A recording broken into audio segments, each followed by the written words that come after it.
오늘 이야기는 한 장의 검사 결과지에서 시작됩니다. 저는 구겨진 검사 결과지를 손에 꽉 쥐었고 손가락 끝으로 종이 가장자리를 하도 만져서 보풀이 일어날 정도였습니다.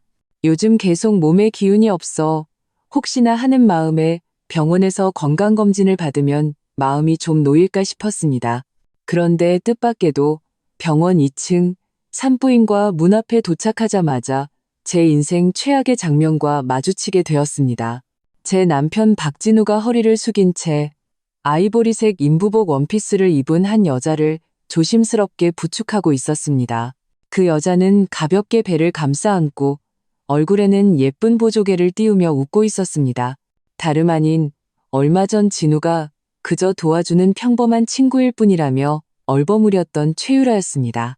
머릿속이 윙하는 소리와 함께 큰 망치로 맞은 듯한 충격에 휩싸였습니다. 손에 들고 있던 검사 결과지들이 와르르 바닥에 흩어졌습니다. 소리를 듣고 돌아본 진우는 저를 보자 얼굴에 감돌던 다정함이 순식간에 사라지고 마치 제가 불륜 현장을 덮친 사람인 양 모든 걸 체념한 듯한 냉담함으로 바뀌었습니다.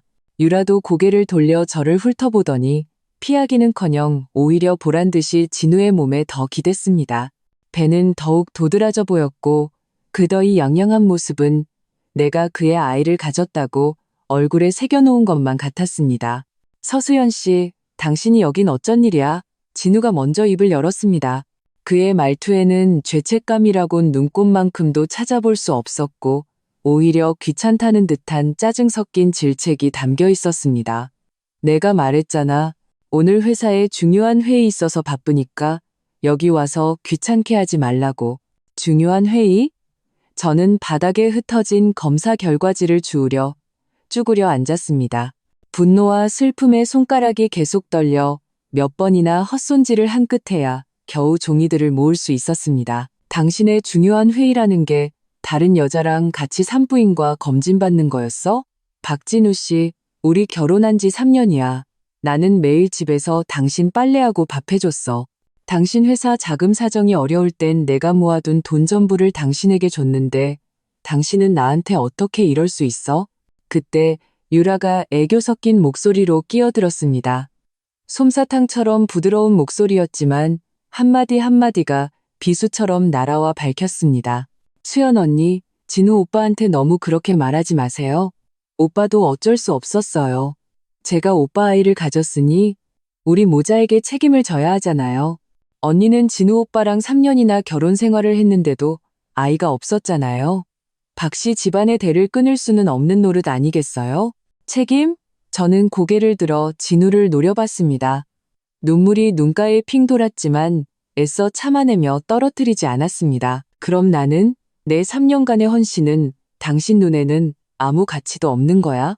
단지 내가 임신을 못했다는 이유만으로 다른 여자를 데리고 당당하게 산부인과에 와서 나한테 그런 말을 할 수 있는 거야? 진우는 제가 이해할 수 없다는 듯이 미간을 찌푸리더니 아예 될 대로 되라는 식으로 나왔습니다. 서수연 씨, 이왕 이렇게 된 거 더 이상 숨기지 않겠어. 유라가 내 아이를 가졌어.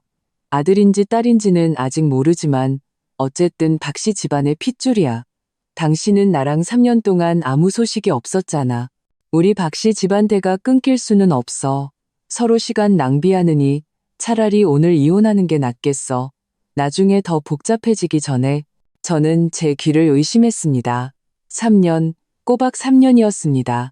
저는 그를 위해 제 집안 사정을 숨기고 부모님께는 장래가 유망한 사람과 결혼했다고 거짓말했습니다. 매일 몇만 원짜리 동대문 시장 옷을 입고 그가 좋아하는 갈비찜 만드는 법을 배우느라 손에 여러 번 화상을 입으면서도 단 한마디 불평도 하지 않았습니다.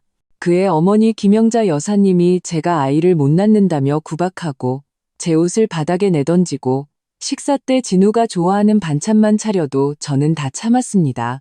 시간이 지나면 언젠가 그들의 마음을 얻을 수 있을 거라고 생각했습니다. 하지만 결국 단지 제가 임신을 못했다는 이유만으로 그는 그렇게 아무렇지 않게 이혼이라는 두 글자를 내뱉었습니다. 좋아, 이혼해. 저는 눈가에 눈물을 닦아내고 이를 악물며 그 두 글자를 뱉어냈습니다. 박진우 씨, 오늘 당신과 이혼하겠어. 하지만 기억해. 당신은 머지않아 반드시 후회하게 될 거야.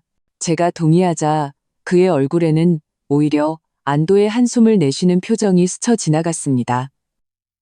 그는 곧바로 유라에게 돌아서서 부드러운 목소리로 말했습니다. 유라야, 여기서 잠깐만 기다려. 내가 가서 서류 처리하고 올게. 금방 돌아와서 같이 있어줄게. 유라는 웃으며 고개를 끄덕이고는 진우의 팔을 토닥였습니다. 진우 오빠, 빨리 다녀오세요. 저 혼자 있으면 좀 무서워요. 저는 진우의 뒤를 따라 병원을 나섰습니다. 그의 5년 된 낡은 소나타에 앉아 창밖의 익숙한 거리를 바라보았습니다. 예전에는 따뜻하게만 느껴졌던 풍경이 이제는 비웃는 것처럼 느껴졌습니다. 강남구청에 도착하자 그는 아주 익숙하게 번호표를 뽑고 이혼 신고서를 작성했습니다. 망설임 하나 없이 거침없이 써 내려갔습니다. 직원이 저희 둘의 굳은 표정을 보고 두 분, 무슨 일이든 잘 이야기해 보세요. 이혼은 작은 일이 아닙니다라고 조언했지만 진우는 손을 저으며 말했습니다. 괜찮습니다. 우린 이미 감정이 없어요. 빨리 처리해 주세요. 저 바쁜 일이 있습니다. 얼마 지나지 않아 2개의 붉은색 이혼 증명서가 우리 손에 쥐어졌습니다. 그 서류는 구청의 차가운 에어컨 바람을 머금고 있어 제 손바닥에 닿자 뼛속까지 시리게 느껴졌습니다. 구청 문을 나서자마자 진우는 차에 시동을 걸고 휙소리를 내며 멀어졌습니다. 잘 가라는 인사 한마디 없이 말입니다. 아마 자유의 몸이 된 것을 축하하기 위해 유라에게 서둘러 돌아가는 것이겠죠. 저는 구청 앞 계단에 서서 그의 차가 인파 속으로 사라지는 것을 바라보았습니다. 뜨거운 공기를 깊게 들이마신 후 가방에서 핸드폰을 꺼냈습니다. 연락처 목록에서 3년 동안 엄마라고 저장해 놓고도 진우 앞에서는 한 번도 감히 걸어보지 못했던 번호. 오늘 드디어 당당하게 전화를 걸 수 있었습니다. 신호음이 2번 울리고 전화가 연결되었습니다. 엄마의 부드러우면서도 조금은 다급한 목소리가 들려왔습니다. 여보세요? 우리 수연이니? 내 사랑하는 딸, 드디어 엄마한테 전화했구나. 엄마의 목소리를 듣자 저는 더 이상 참을 수 없었습니다. 눈물이 끊어진 구슬처럼 쏟아져 내렸습니다. 흐느끼며 말했습니다. 엄마 저예요. 저 박진우랑 이혼했어요. 오늘 그 사람이 최유라랑 같이 산부인과에 갔다가 저한테 이혼하자고 했어요. 엄마, 아빠한테 빨리 투자금 회수하라고 전해주세요. 박신의 회사 완전히 망하게 해버려요. 오늘 그들이 한 짓에 대한 대가를 치르게 해야 해요. 전화기 저편의 엄마 목소리가 순식간에 부드러움에서 다급함과 분노로 바뀌었습니다. 수연아, 너 어디니? 움직이지 말고 그대로 있어. 엄마가 지금 바로 사람 보낼게. 투자금 회수랑 회사 망하게 하는 건 걱정하지 마. 엄마가 바로 내 아빠한테 시킬 테니까. 감히 누가 내 딸을 건드려? 우리 수연그룹의 딸이 그렇게 함부로 당할 사람이 아니야. 저는 엄마에게 구청 주소를 알려주고 전화를 끊은 뒤 옆에 있는 가로등 기둥에 기대어 기다렸습니다. 손에 쥔 이혼 서류는 너무 꽉 쥔 나머지 표지에 금박 글씨가 거의 다 지워질 지경이었습니다. 방금 전 진우의 미련 없는 모습과 유라의 더이양양한 얼굴을 떠올리니 분하고 원통한 마음이 들었지만 그보다 더 큰 해방감이 밀려왔습니다. 그런 남자, 그런 결혼 생활은 빨리 끝내는 것이 저에게는 오히려 좋은 일이었습니다. 10분쯤 기다렸을까 멀리서 규칙적이고 우렁찬 엔진 소리가 들려왔습니다. 차 한 대가 아니었습니다. 긴 행렬이었습니다. 고개를 들어보니 검은색 롤스로이스가 무려 5대나 줄지어 있었습니다. 차체는 햇빛 아래서 눈이 부실 정도로 빛나며 마치 검은 용처럼 천천히 구청 쪽으로 다가왔습니다. 주변을 지나가던 사람들은 모두 걸음을 멈추고 핸드폰을 꺼내 차행렬을 찍으며 작게 수군거렸습니다. 세상에, 저게 누구야? 엄청난 거물이네. 저런 차행렬은 평생 한번 보기도 힘들겠다. 선두에 있던 롤스로이스가 멈추고 검은색 정장에 흰 장갑을 낀 운전기사가 내려 정중하게 뒷좌석 문으로 돌아가 문을 열었습니다. 그러자 저는 와인색 실크 정장을 입고 세련된 하이힐을 신은 엄마가 저를 향해 빠르게 걸어오는 것을 보았습니다. 엄마는 관리를 아주 잘해서 실제 나이보다 훨씬 젊어 보였지만 지금 그 얼굴에는 초조함이 가득했습니다. 제 앞에 다가온 엄마는 저를 힘껏 껴안았습니다. 수연아, 내 아가. 엄마의 목소리는 울먹임이 섞여 있었고 손으로는 제 등을 가볍게 토닥이며 상처받은 아이를 위로하듯 말했습니다. 고생 많았지. 이 3년 동안 왜 그렇게 바보같이 살았어? 억울한 일 당해도 집에 말 한마디 안 하고. 진작에 박진우 그 자식이 너한테 이렇게 대하는 줄 알았으면 내 아빠 시켜서 그 회사 박살 내버렸을 텐데. 저는 엄마의 따뜻한 품에 안겨 익숙한 치자꽃 향수 냄새를 맡았습니다. 지난 3년간의 모든 억울함, 슬픔, 분노가 한꺼번에 터져 나오는 것 같았습니다. 온몸을 떨며 울었습니다. 엄마, 내가 잘못했어요. 부모님을 속이면 안 됐어요. 박진호 같은 사람이랑 결혼하는 게 아니었는데 나는 그 사람이 진심으로 나를 사랑하는 줄 알았어요. 그 사람 눈에는 돈이랑 아들밖에 없는 줄도 모르고 내 탓이 아니야, 우리 딸. 내 탓 아니야. 엄마는 휴지로 제 눈물을 닦아주며 부드럽게 위로했습니다. 아빠 엄마가 널 제대로 지켜주지 못해서 너 혼자 밖에서 이렇게 고생하게 했구나. 이제 다시는 그런 일 없을 거야. 아빠 엄마가 있으니 이제 아무도 내 손가락 하나 건드리지 못할 거야. 바로 그때 등 뒤에서 날카로운 비명소리가 들렸습니다. 시어머니였던 김영자 여사님의 목소리였습니다. 돌아보니 역시나 그였습니다. 손에는 작은 꽃무늬 보온병을 들고 있는 걸 보니 유라에게 보양식을 가져다 주러 가는 길에 마침 구청 앞을 지나가던 모양이었습니다. 김영자 여사님은 롤스로이스 행렬을 보고 눈이 휘둥그레졌고 입은 달걀 하나가 들어갈 정도로 벌어졌습니다. 그러다 엄마가 저를 안고 있는 모습과 제 손에 들린 이혼 서류를 번갈아 보더니 얼굴색이 순식간에 놀라움에서 경멸로 바뀌었습니다. 그녀는 서둘러 다가와 먼저 엄마를 위아래로 훑어보더니 그 차들을 쳐다보며 의심과 조롱이 섞인 말투로 말했습니다. 서수연, 너 이게 무슨 짓이야? 진우랑 이혼했다고 분이 안 풀려서 이런 차들을 빌려서 쇼하는 거니? 이거 빌리는데 돈 꽤나 들었겠네. 내가 한마디 하는데 헛수고하지 마. 진우한테는 이제 임신한 유라가 있어. 네가 아무리 많은 차를 빌려와도 걔가 너한테 돌아갈 일은 없을 거다. 그 말을 들은 엄마는 저를 놓아주고 몸을 돌려 김영자 여사님을 바라봤습니다. 눈빛이 순식간에 차가워졌습니다. 평소에는 성격이 좋고 사람들에게 온화한 엄마였지만 누군가 저를 건드리면 절대 가만두지 않는 분이었습니다. 엄마가 입을 열기도 전에 옆에 있던 운전기사가 한 걸음 앞으로 나서며 김영자 여사님에게 엄하게 말했습니다. 이 여사님, 말씀 조심하십시오. 이분은 수영그룹의 윤혜진 대표님이십니다. 당신이 함부로 말할 수 있는 분이 아닙니다. 수영그룹, 윤 대표님. 김영자 여사님은 잠시 멍하니 있다가 갑자기 눈을 동그랗게 뜨고 목소리를 8도나 높였습니다. 당신이 말하는 수영그룹이 우리 시의 대형 백화점 몇 개나 열고 고급 아파트 단지를 여러 개 지은 그 수영그룹 말이야? 당신이 윤혜진 대표라고? 경제 잡지에 여러 번 나왔던 그 윤 대표? 엄마는 그녀를 상대하지 않고 제 손을 잡으며 다시 부드러운 목소리로 말했습니다. 수연아, 우리 집에 가자. 박 여사님이 네가 오늘 온다고 해서 아침 일찍 시장에 가서 네가 좋아하는 돼지갈비 사왔어.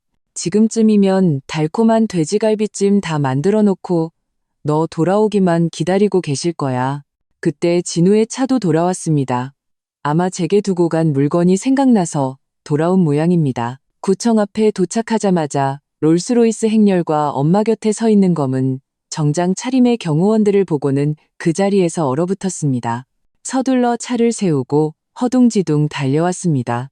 그가 김영자 여사님에게 상황을 묻기도 전에 김영자 여사님이 소리쳤습니다. 진우야, 이리 와봐. 서수연 좀 봐. 얘가 수연그룹의 외동딸이었어. 윤혜진 대표 딸이라고. 우리 다 속은 거야. 걔는 무슨 작은 슈퍼마켓 하는 가난한 집애가 아니었어. 그 말을 듣자 진우의 얼굴은 종이보다 더 하얗게 질렸습니다. 그는 저와 엄마, 그리고 위풍당당한 롤스로이스 행렬을 번갈아 보며 입술을 떨었고 한참 동안 아무 말도 하지 못했습니다. 한참 후에야 겨우 더듬거리며 말했습니다. 수연 씨, 당신이 수연그룹 외동딸이라고? 예전에 나한테는 대기시장 옆에서 작은 슈퍼마켓 한다고 했잖아. 왜 한 번도 나한테 말 안 했어? 저는 그의 충격과 후회가 뒤섞인 표정을 보며 실소가 터져 나왔습니다. 차가운 미소를 지으며 말했습니다. 박진우 씨, 내가 우리 집이 작은 슈퍼마켓 한다고 했을 때 당신은 왜 우리 집 형편이 안 좋다고 싫어하지 않았지? 당신 어머니는 매일 식탁에서 옆집이 대리님 댁며느리는 친정이 회사 사장이라 남편 사업을 도와준다느니 최유라 아버지는 교육청 부교육감이라 당신한테 프로젝트를 따다 줄 수 있다는 이 잔소리를 해댔잖아. 그때 당신은 왜 내 편을 들어주지 않았어? 이제 와서 내가 수영그룹 외동딸인 걸 아니까 어쩌고 싶어? 나랑 재결합해서 우리 집 배경이라도 이용해 볼 생각이야? 그제야 정신을 차린 진우는 급히 한 걸음 다가와 제 손을 잡으려 했습니다. 하지만 그의 손이 닿기도 전에 엄마 곁에 있던 경호원에게 제지당했습니다. 키가 큰 경호원은 한 손으로 진우의 팔을 붙잡았고 진우는 아무리 애를 써도 빠져나올 수 없었습니다. 그는 얼굴이 빨개지도록 급해져서 저를 향해 소리쳤습니다. 수연 씨, 내가 잘못했어. 정말 잘못했어. 당신과 이혼하는 게 아니었어. 최유라랑 엮이는 게 아니었다고. 제발 날 용서해줘. 응? 우리 다시 합치자. 앞으로는 정말 잘할게. 뭐든지 당신 말만 들을게. 다시는 우리 엄마가 당신한테 나쁜 말 한마디도 못하게 할게. 김영자 여사님도 급히 다가왔습니다. 얼굴에 경멸은 온데간데 없고 아첨하는 미소를 지으며 제 팔을 잡고 친한 척하려 했지만 역시 경호원에게 막혔습니다. 그녀는 웃으며 말했습니다. 수연아, 어미가 잘못했다. 어미가 예전에 너한테 애도 못 낳는 암탉이라고 한 거, 내 옷을 바닥에 던진 거, 밥할 때 내 몫을 남겨두지 않은 거 다 잘못했다. 네가 아량이 넓으니 어미를 용서해다오. 진우랑 다시 합쳐. 앞으로 집안일은 전부 내 뜻대로 해. 어미가 차 시중이라도 들 테니. 저는 그들 모자의 기회주의적이고 이기적인 모습을 보며 마음속에 아무런 동요도 없이 그저 역겹다는 생각만 들었습니다.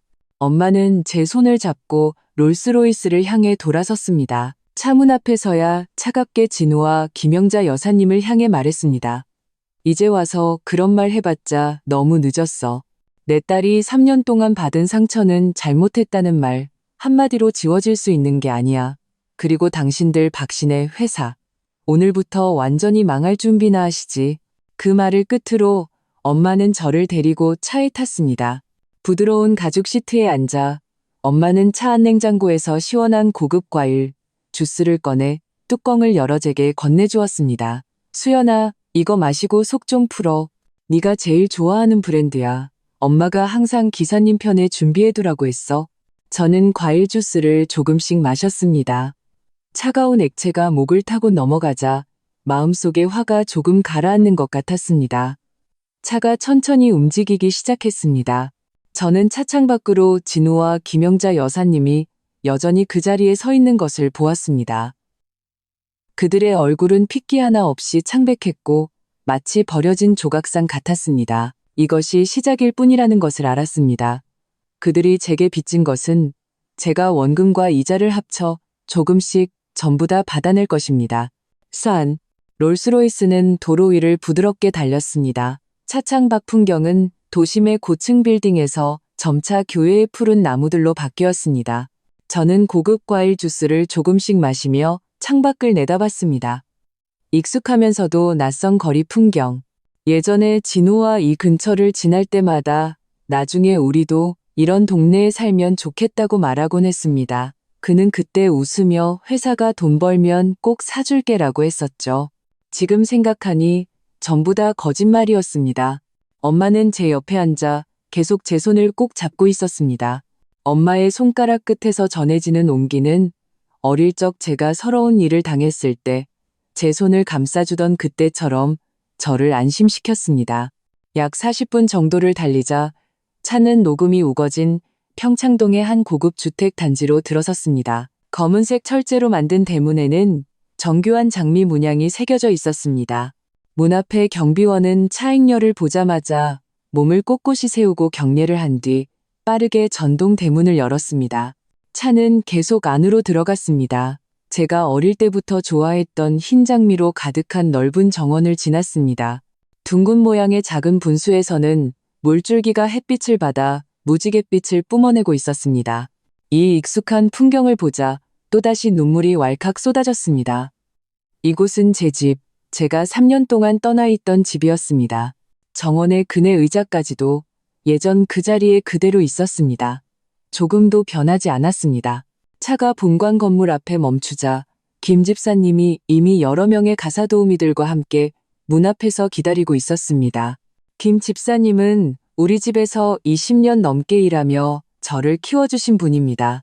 그는 깔끔한 회색 정장을 입고 머리카락은 한 올에 흐트러짐 없이 빗어 넘겼지만 차에서 내리는 저를 보자 눈시울이 붉어졌습니다. 그는 빠른 걸음으로 다가와 약간 잠긴 목소리로 말했습니다. 아가씨, 드디어 돌아오셨군요. 지난 3년 동안 아가씨가 집에 안 계셔서 회장님과 사모님께서 매일 아가씨를 그리워하셨습니다. 특히 회장님께서는 서재에서 아가씨 어릴 적 사진을 꺼내보시며 한참을 계시곤 했습니다. 때로는 사진을 보며 한숨을 쉬시기도 했고요. 저는 김 집사님을 보며 마음이 따뜻해졌습니다. 다가가서 가볍게 안아드렸습니다. 김 집사님, 걱정하게 해드려서 죄송해요. 저 이제 돌아왔어요. 거실로 들어서자 코끝이 더욱 찡해졌습니다. 거대한 크리스털 샹들리에가 눈부시게 빛나며 거실 전체를 대낮처럼 밝혔습니다. 벽에는 우리 가족 사진이 걸려 있었습니다. 사진 속에 저는 막 대학을 졸업하고 학사복을 입은 채 아빠와 엄마의 팔짱을 끼고 천진난만하게 웃고 있었습니다. 소파는 여전히 제가 좋아하던 아이보리색이었고 탁자 위에는 제가 좋아하는 딸기와 체리가 막 씻은 듯 물방울이 맺힌 채 놓여 있었습니다. 구석에 있던 제 피아노 덮개까지도 깨끗하게 닦여 있었고 그 위에는 제가 가장 아끼던 오르골이 놓여 있었습니다. 아빠가 2층 계단에서 내려왔습니다. 남색 홈웨어를 입고 계셨는데 3년 전보다 조금 마르셨고 빈저에도 흰머리가 몇 가닥 늘어 있었습니다. 하지만 눈빛은 여전히 예전처럼 굳건해서 보기만 해도 든든했습니다. 아빠는 제 앞에 다가와 별다른 말 없이 손을 들어 제 어깨를 가볍게 두드려 주셨습니다. 한 번, 또 한 번, 마치 제가 정말로 돌아왔는지 확인하는 것 같았습니다. 하지만 저는 그의 손가락이 미세하게 떨리고 있는 것을 똑똑히 볼 수 있었습니다. 아빠, 저는 한마디 불렀고 눈물이 또다시 쏟아졌습니다. 돌아왔으면 됐다.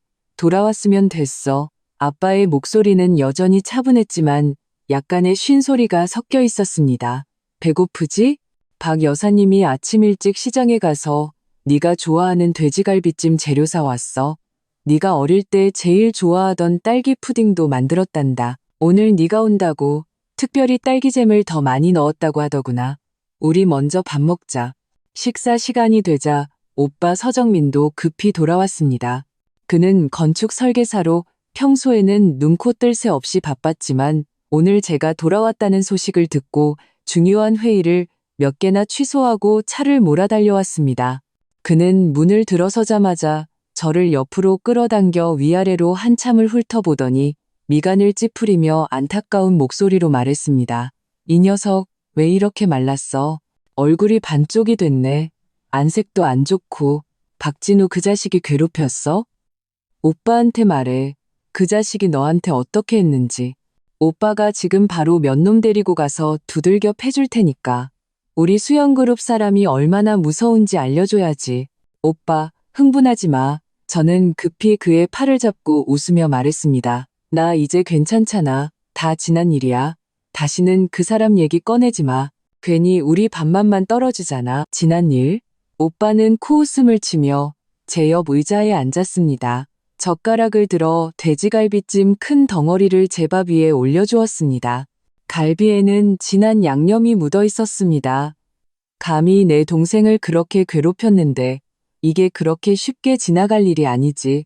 네가 그놈이랑 결혼할 때 부모님이 그렇게 반대했는데도 몰래 도망갔잖아.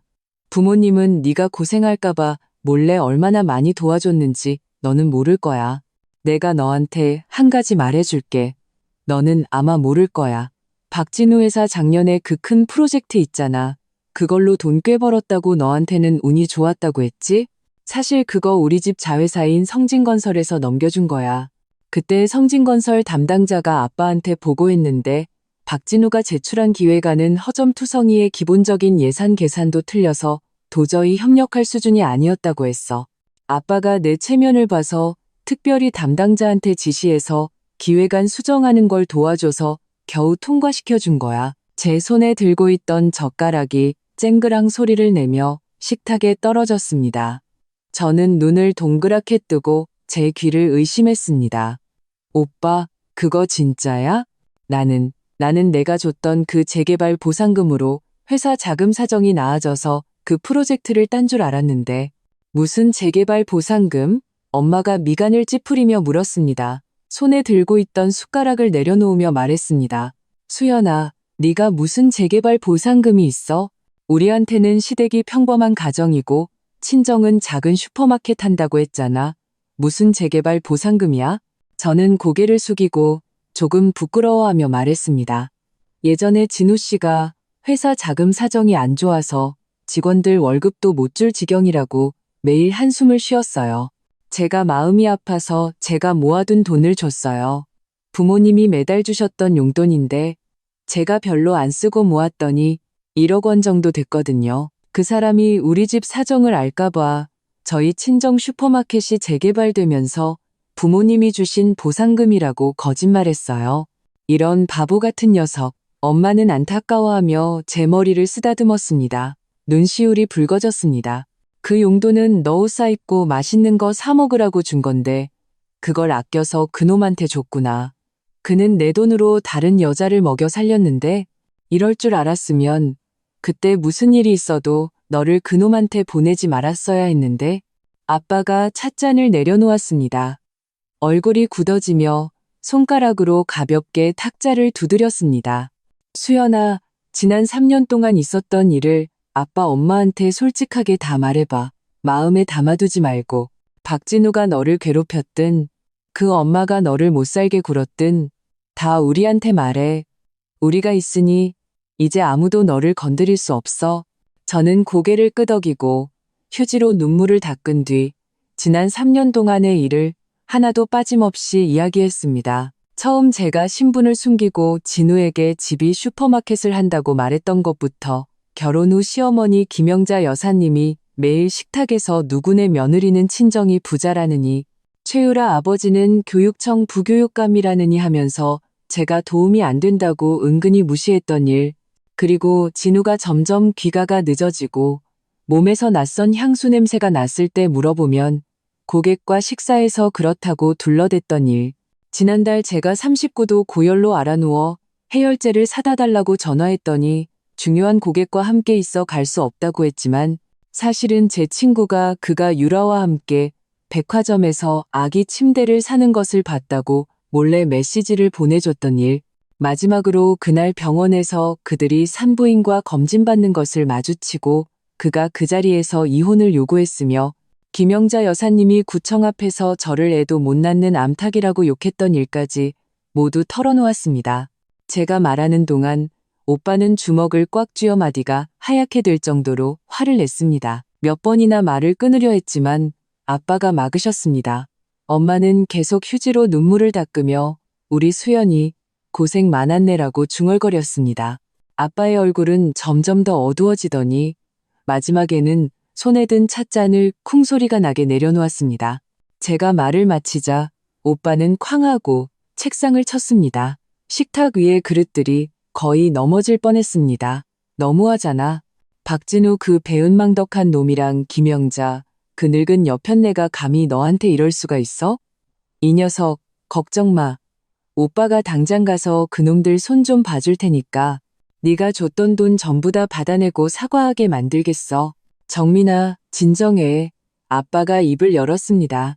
평소보다 훨씬 엄한 목소리였습니다. 지금은 주먹을 쓸 때가 아니야. 합법적인 방법으로 그들이 대가를 치르게 해야 해. 수연아, 네 핸드폰에 그들이 너를 괴롭혔다는 증거가 있니?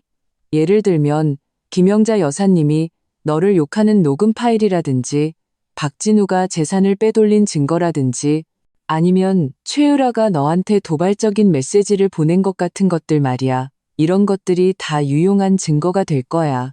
저는 급히 핸드폰을 꺼내 숨겨진 폴더를 열었습니다. 이것은 혹시 모를 사태에 대비해 제가 몰래 만들어둔 폴더였습니다. 거기에는 김영자 여사님이 저를 애도 못 낳는 암탉, 돈만 쓰는 쓸모없는 것이라고 욕하는 녹음 파일이 여러 개 있었고 진우가 몰래 유라에게 돈을 이체한 은행 거래 내역도 있었습니다. 제가 공동계좌를 확인했을 때 발견했는데 그는 매달 몇백만 원씩 그녀에게 생활비라는 명목으로 보내고 있었습니다. 유라는 제게 너는 그저 가난한 슈퍼마켓 사장 딸일 뿐이야. 진우 오빠한테는 어울리지 않아. 빨리 자리를 비켜라는 도발적인 문자도 보냈었습니다. 이 모든 것을 저는 삭제하지 않았습니다. 아빠는 제 핸드폰을 받아 그 안의 증거들을 살펴보셨습니다. 보면서 고개를 끄덕였습니다. 좋아, 이 증거들은 아주 충분하구나. 내가 이미 김 변호사를 불렀다. 그는 우리 시에서 가장 유명한 이혼재산 분쟁 전문 변호사야. 이런 소송에서는 한 번도 져본 적이 없지. 그에게 네 후속 처리를 맡기면 박진우가 네게서 빼앗아간 돈을 모두 토해내게 하고 그와 김영자 여사님이 네게 공개적으로 사과하게 만들어줄 거야. 마침 김 집사님이 문을 두드리며 들어와 정중하게 말했습니다. 회장님, 김 변호사님이 도착하셨습니다. 거실에서 기다리고 계십니다. 김 변호사님이 들어왔습니다. 그는 검은색 정장에 금태 안경을 쓰고 손에는 검은색 서류 가방을 들고 있었습니다. 아주 전문적으로 보였습니다. 그는 먼저 아빠, 엄마, 오빠에게 인사를 한 뒤 아빠가 건네준 핸드폰을 받아 옆 소파에 앉아 그 안의 증거들을 자세히 살펴보았습니다. 약 10분 정도 본 뒤 그는 고개를 들어 저에게 말했습니다. 서수연 씨, 이 증거들은 아주 충분하며 소송 청구를 뒷받침하기에 완벽합니다. 박진우 씨는 부부 공동재산을 빼돌렸고 김영자 여사님은 당신을 모욕하고 명예를 훼손했으며 최유라 씨는 박진우 씨가 기혼자임을 알면서도 동거하고 임신까지 했습니다. 이 모든 행위는 법률을 위반한 것입니다. 제가 지금 바로 자료를 정리하여 법원에 재산 보전 신청을 제출하겠습니다. 먼저 박진우 씨가 빼돌린 아파트와 그의 명의로 된 예금을 동결시켜 더 이상 돈을 빼돌리거나 낭비하지 못하게 막겠습니다. 그 후에 그를 상대로 재산 반환 및 정신적 피해보상 청구 소송을 제기하고 최유라 씨에게는 중혼에 대한 책임을 물을 수도 있습니다. 저는 김 변호사님을 보고 또 아빠와 엄마, 오빠를 보았습니다. 마음이 따뜻해졌습니다. 이전에 그 외롭고 무력했던 느낌이 완전히 사라졌습니다. 예전에는 저 혼자 모든 것을 감당해야 한다고 생각했지만 이제야 제 뒤에 이렇게 든든한 버팀목이 있다는 것을 알았습니다. 저는 깊은 숨을 내쉬고 눈빛이 단호해졌습니다. 김 변호사님, 부탁드립니다. 저는 그들을 그렇게 쉽게 용서하고 싶지 않아요. 그들이 자신들의 행동에 대해 응당한 대가를 치르게 하고 싶습니다.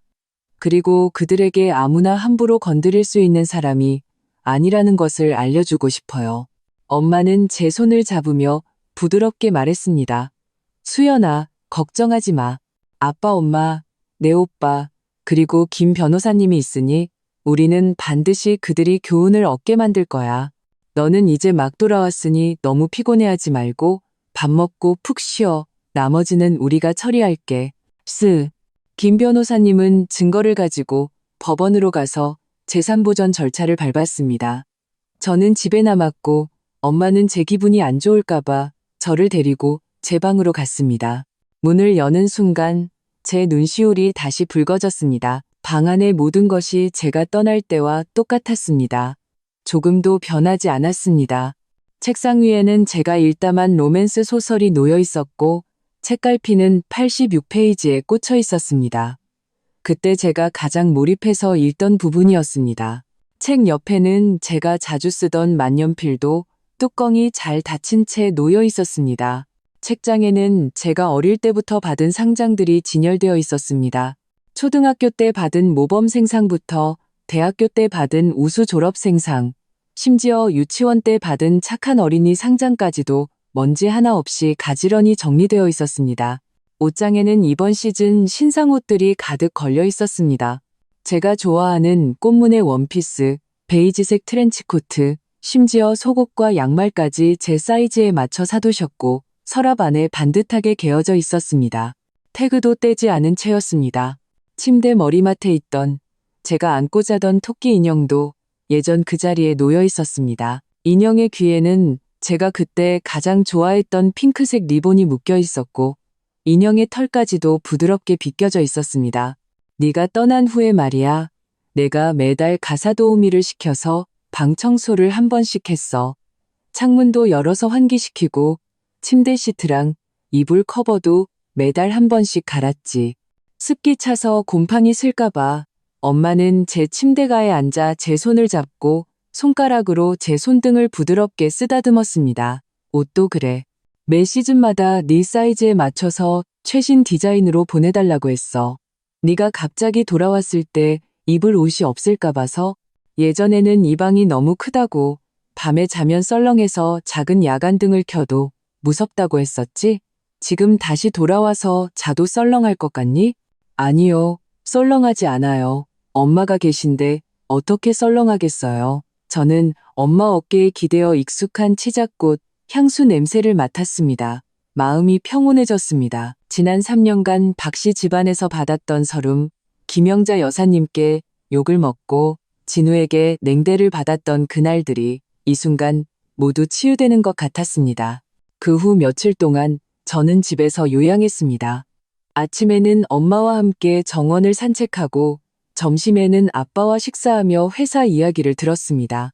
가끔 아빠를 도와 문화창작 사업부의 서류를 검토하며 집안의 사업에 대해 알아갔습니다. 예전에는 사업이 귀찮다고만 생각했는데 이제 보니 아빠와 오빠가 매일 계약서를 처리하고 협력사와 소통하며 프로젝트 진행 상황을 감독하는 것이 제가 생각했던 것보다 훨씬 힘든 일이었습니다. 어느 날 오전에 저는 거실에서 경제신문을 보고 있었습니다. 손에는 박 여사님이 방금 타주신 국화차를 들고 있었습니다. 막 수영그룹의 분기보고서를 보고 있는데 갑자기 핸드폰이 울렸습니다. 민정 언니에게서 온 전화였습니다. 민정 언니는 예전에 저희 집 가사도우미였는데 사람이 아주 성실했습니다. 제가 결혼한 후 부모님은 제가 혹시나 서러움을 당할까봐 대놓고 사람을 붙이지는 못하고 민정 언니에게 진훈의 집 근처 마트에서 일하는 척하며 저를 몰래 지켜보게 했습니다. 무슨 일이 있으면 즉시 보고하도록 말입니다. 지난 3년 동안 그녀 덕분에 저는 몇 번이나 집에서 보낸 물건을 우연히 받을 수 있었습니다. 아가씨, 민정 언니의 목소리는 조금 다급했고 억누를 수 없는 흥분이 섞여 있었습니다. 방금 시내 백화점에서 박진우 씨랑 최유라 씨를 봤어요. 둘이 명품 매장 앞에서 싸우고 있더라고요. 엄청 시끄럽게 싸워서 사람들이 다 구경하고 어떤 사람들은 핸드폰으로 사진이랑 동영상도 찍고 있어요. 저도 옆에서 몰래 보고 있어요. 저는 마음이 동하여 손에 들고 있던 신문을 내려놓고 몸을 바로 세웠습니다. 민정 언니, 왜 싸우는 거예요? 똑똑히 들었어요? 돈 문제 때문이에요? 똑똑히 들었죠. 아주 똑똑히요. 민정 언니는 서둘러 말했습니다. 목소리를 조금 낮추어 다른 사람이 듣지 못하게 했습니다. 최유라 씨가 갈색 가방 하나를 마음에 들어 했는데 제가 보니까 그 가방 꽤 비싸 보이더라고요. 가격표에 500만 원이라고 쓰여 있었어요. 그 여자가 박진우 씨를 붙잡고 꼭 사달라고 조르면서 당신이 예전에 내가 임신하면 좋은 가방 사준다고 약속했잖아. 나 폼나게 해준다면서 왜 이제 와서 딴소리야? 당신 마음 변했어? 라고 따지더라고요. 박진우 씨는 그 여자를 끌고 가려고 하면서 지금 회사 자금이 빠듯해서 현금이 그렇게 많지 않다고 이 가방은 너무 비싸니까 나중에 회사 사정이 나아지면 사주겠다고 하더라고요. 그래서요? 최유라 씨가 순순히 물러났어요. 저는 재차 물으며 무심코 핸드폰을 꽉 쥐었습니다. 물러날 리가요. 민정 언니는 웃음을 터뜨렸습니다. 최유라 씨가 그 자리에서 폭발해서 매장 문 앞에 서서 그 사람하고 싸웠어요. 목소리가 엄청 커서 주변 사람들이 다 쳐다보더라고요. 그 여자가 말하길 당신 예전에는 돈 많았잖아. 지난달에 당신 어머니한테 600만 원짜리 금팔찌 사줄 때는 눈 하나 깜짝 안 하더니 나한테 가방 하나 사주는 건 아까워?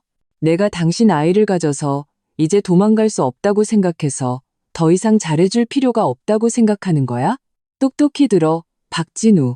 오늘 이 가방 안 사주면 나 당신 따라 안 가라고 소리쳤어요.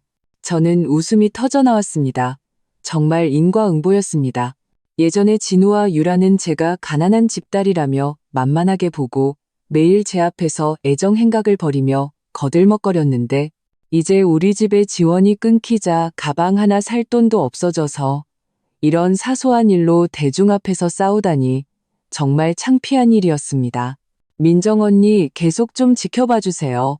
그 후에 어떻게 됐는지, 계속 싸우는지 아니면 다른 곳, 예를 들면 병원이나 집으로 갔는지 무슨 일 있으면 바로 저한테 알려주세요. 저는 민정 언니에게 지시하고 너무 가까이 가지 마시고 들키지 않게 조심하세요. 안전이 최우선이에요.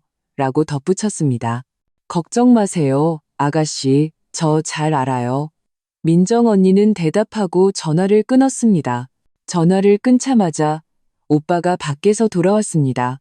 손에는 파란색 서류철을 들고 의기양양하게 거실로 들어와 서류철을 제 앞 탁자 위에 놓으며 표지를 툭툭 쳤습니다. 이 녀석, 내가 너한테 뭘 가져왔는지 봐. 분명 속이 시원해질 거야. 드라마보다 더 재밌을걸. 저는 핸드폰을 내려놓고 서류철을 들어 열어보았습니다. 안에는 온통 진우 회사 자료뿐이었습니다.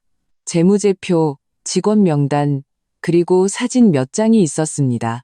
오빠는 제 옆 소파에 앉아 사진 한 장을 집어 제게 건네주었습니다. 이거 봐, 이게 박진우 회사 지금 모습이야. 문 앞에 직원들이 잔뜩 맞고 서 있어. 다들 월급 달라고 온 거야. 하얀 피켓에는 내 피땀 흘린 돈 돌려줘. 박진우 나와라라고 쓰여 있어. 내가 밑에 사람들한테 듣기로는 이 직원들 다 3개월이나 월급을 못 받았대. 집에 돈 쓸 데가 있는데도 말이야. 그래서 매일 회사 문 앞에 막고 서 있는 거야. 박진우는 사무실에 숨어서 나오지도 못하고 경비원이 뒷문으로 빼내줬대. 저는 사진 속의 혼란스러운 장면을 보며 진우에게 조금의 동정심도 들지 않았습니다. 그가 제가 준 재개발 보상금으로 유라에게 명품을 사줄 때는 직원들이 월급을 기다리며 밥을 먹어야 한다는 생각은 못했을까요? 오빠는 또 창고 사진 한 장을 꺼냈습니다. 이것도 봐. 이건 그들 회사 창고 사진이야. 아니, 텅 비었어. 선반에는 빈 상자 몇 개만 남아있고 예전에 우리 집 자회사랑 협력하던 프로젝트가 중단되니까 원자재 공급이 끊겼어. 발주처에서는 매일 물건 내놓으라고 재촉하고 기한 내에 납품 못하면 계약 위반으로 고소해서 위약금을 물리겠다고 한대. 최소 5억 원은 될 거야. 저는 재무제표를 넘겨보았습니다. 온통 빨간색 마이너스 숫자뿐이었습니다. 1분기에만 거의 10억 원 가까이 손실을 봤습니다. 오빠는 또 다른 종이 한 장을 꺼내며 웃었습니다. 더 재밌는 것도 있어. 내가 사람 시켜서 최유라 아버지 신상을 알아봤는데 무슨 교육청 부교육감은 무슨 그냥 교육청 자료실의 평범한 직원이더라고. 매일 수십 년 전 낡은 서류나 정리하는 과장도 아니고 부교육감은 말도 안 되는 소리지. 예전에 박진우가 다 허풍 떤 거야. 최유라한테 내 아버지가 부교육감이니까 정부 프로젝트 따는데 도움될 거다라고 말하면서 사실은 최유라를 꿰어서 자기랑 사귀게 하려고 한 거지. 최유라가 자신한테 든든한 배경이 있다고 생각하게 만들어서 쉽게 휘두르려고 나중에 사실을 알아도 이미 아이를 가졌으니 떠나지 못할 거라고 생각한 거야. 정말 저는 좀 놀랐습니다. 진우가 그런 거짓말까지 할 줄은 몰랐습니다. 최유라 자신은 몰랐을까요? 자기 아버지가 무슨 직책인지 어릴 때부터 그것도 모를 수가 있어요? 아마 사랑에 눈이 멀었겠지. 게다가 박진우가 매일 프로젝트 따서 돈 벌면 인맥 동원해서 내 아버지 승진시켜줄게라고 뜬구름 잡는 소리를 하니까 그냥 믿었겠지. 오빠는 탁자 위에 딸기 하나를 집어 입에 넣었습니다. 이제 박진우 회사가 망해가니까 최유라도 뭔가 이상하다는 걸 눈치챘을 거야. 그러지 않고서야 가방 하나 때문에 그 사람하고 싸웠겠어? 예전에는 그깟 돈 신경도 안 썼을 텐데. 박진우가 돈이 없어지니까 자기 컵산도 없어졌다고 생각해서 불안해진 거지. 저는 딸기 하나를 집어 입에 넣었습니다. 달콤한 과즙이 입안에 퍼지면서 기분이 한결 나아졌습니다. 그때 제 핸드폰이 다시 울렸습니다. 또 민정 언니였습니다. 그녀의 목소리는 아까보다 더 다급했고 약간의 불안함이 섞여 있었습니다. 아가씨, 큰일 났어요. 큰일. 민정 언니의 목소리는 조금 떨렸습니다. 최유라 씨가 방금 박진우 씨랑 싸우고 나서 화가 나서 앞으로 막 걸어가다가 몇 걸음 못 가서 갑자기 배를 움켜쥐고 주저앉았어요.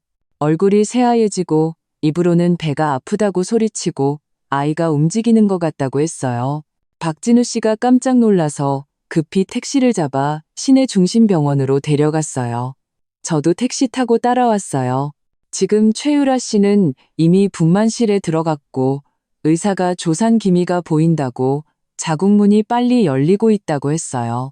박진우 씨는 밖에서 기다리는데 뜨거운 냄비 위에 개미처럼 안절부절못하고 왔다 갔다 하면서 계속 누군가에게 전화를 거는데 아무도 안 받아요. 저는 잠시 멍해졌습니다. 유라가 예전에 저를 괴롭히고 진우와 함께 저를 상처 줬지만 그녀가 조산한다는 소식을 들으니 마음 한편이 걱정되었습니다. 어쨌든 아이는 죄가 없으니까요.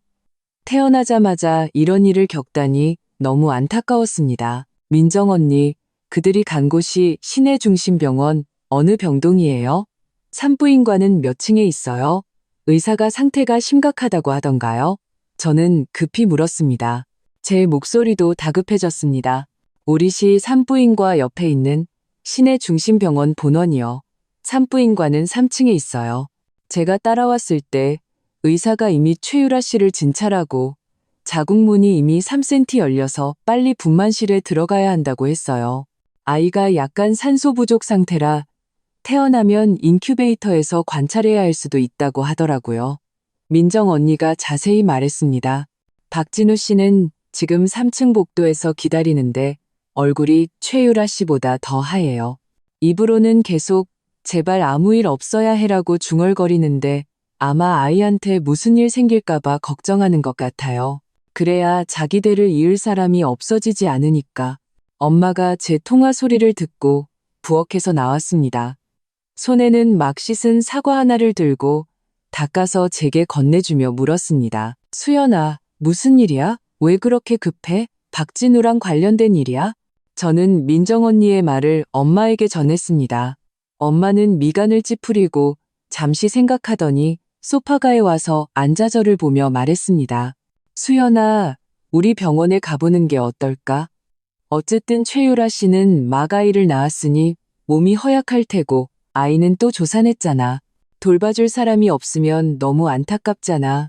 박진우 그 사람은 믿을 수 없고 김영자 여사님은 또 남아선호 사상이 심하니 만약 그들이 모자를 돌보지 않으면 그 아이가 고생할 거야. 오빠는 그 말을 듣고 탐탁지 않아 했습니다. 손에 들고 있던 서류를 책상 위에 내려놓으며 말했습니다.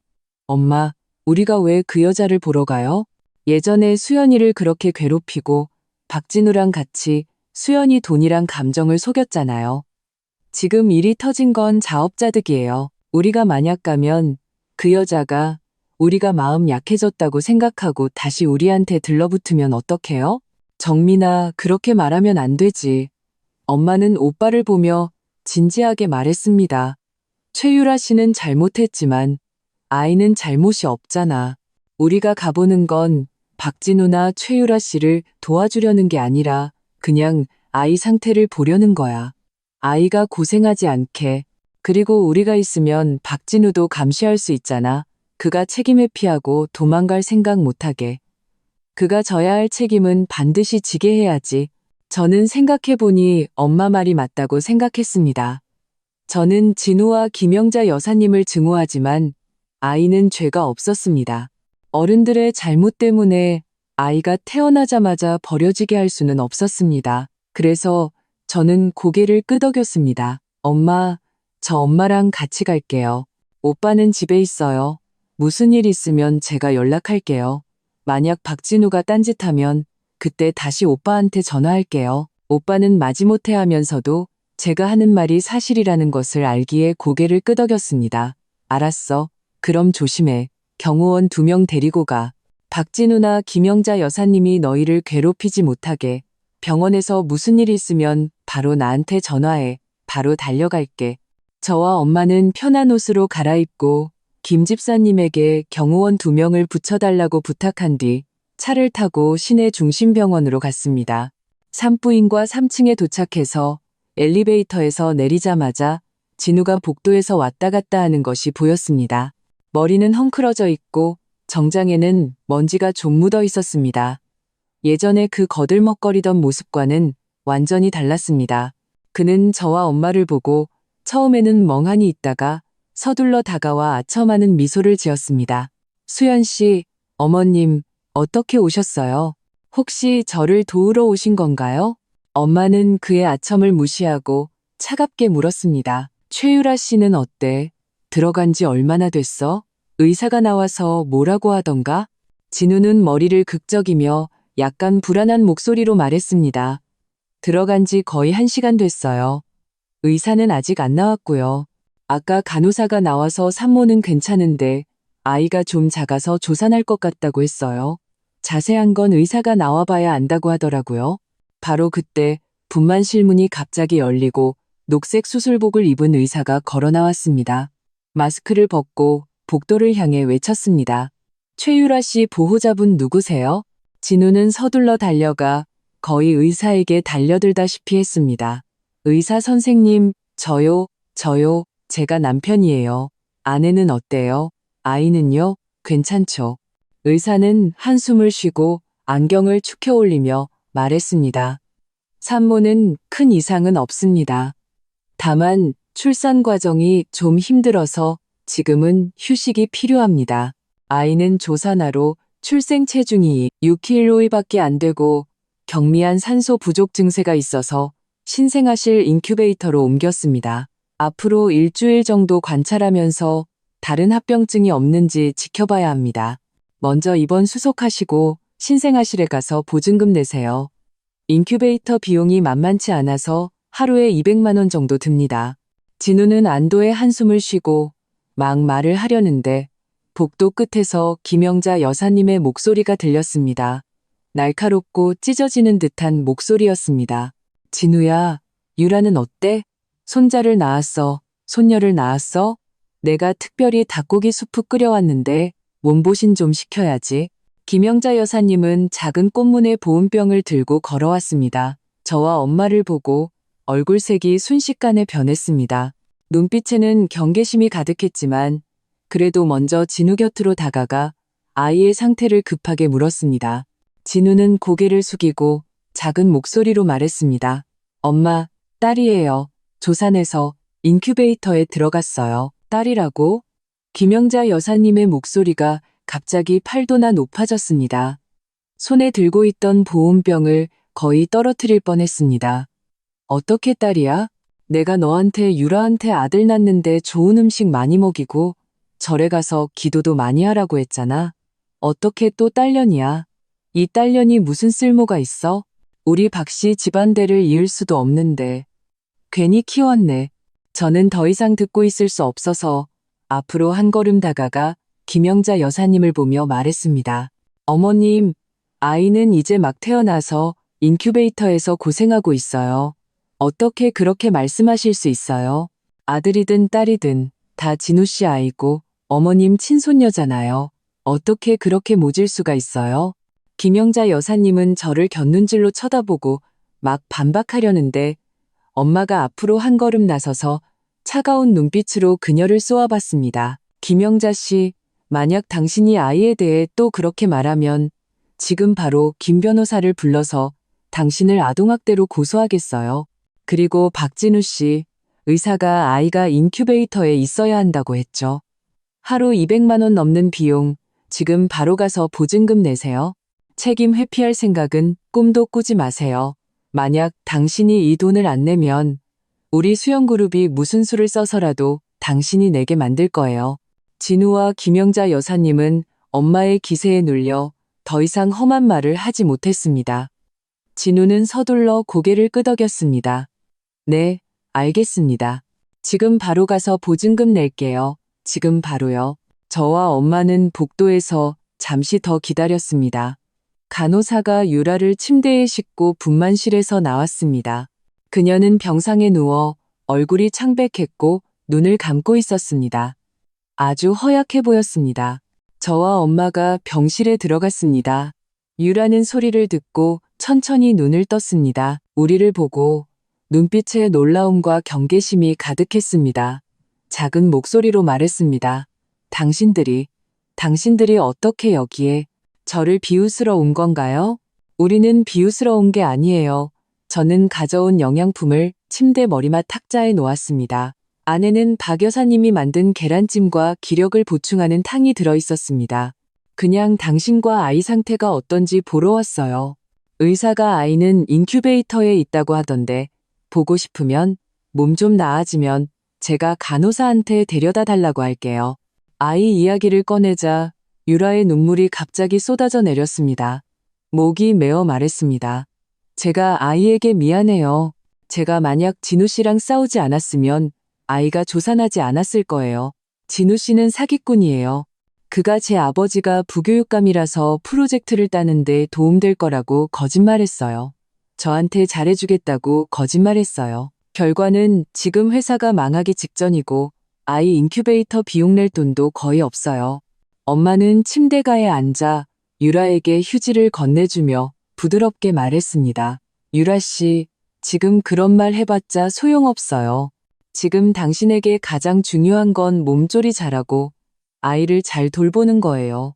만약 진우 씨가 책임지지 않으려 하면 우리가 법적 절차를 밟아 그가 양육비와 의료비를 지급하게 도와줄게요. 당신들 모자가 고생하게 두지 않을 거예요.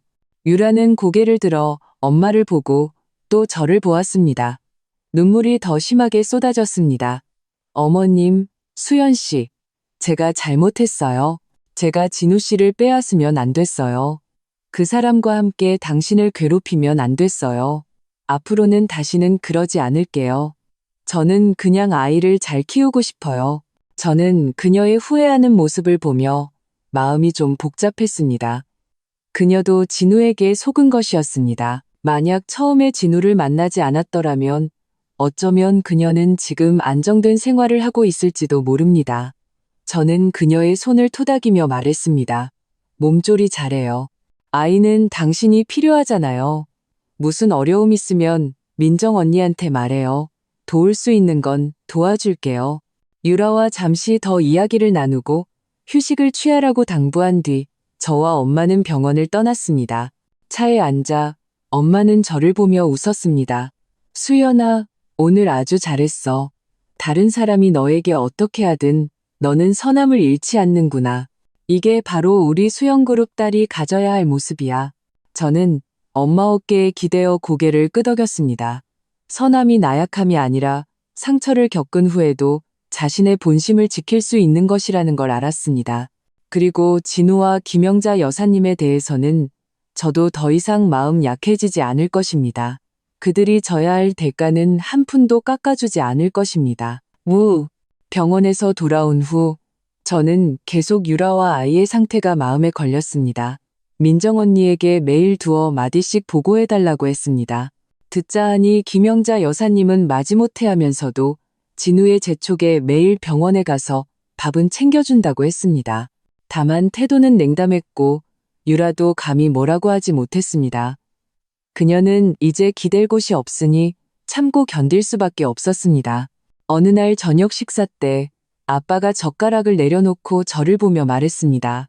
수연아, 다음 주 토요일에 우리 집에서 비즈니스 파티를 열 거야.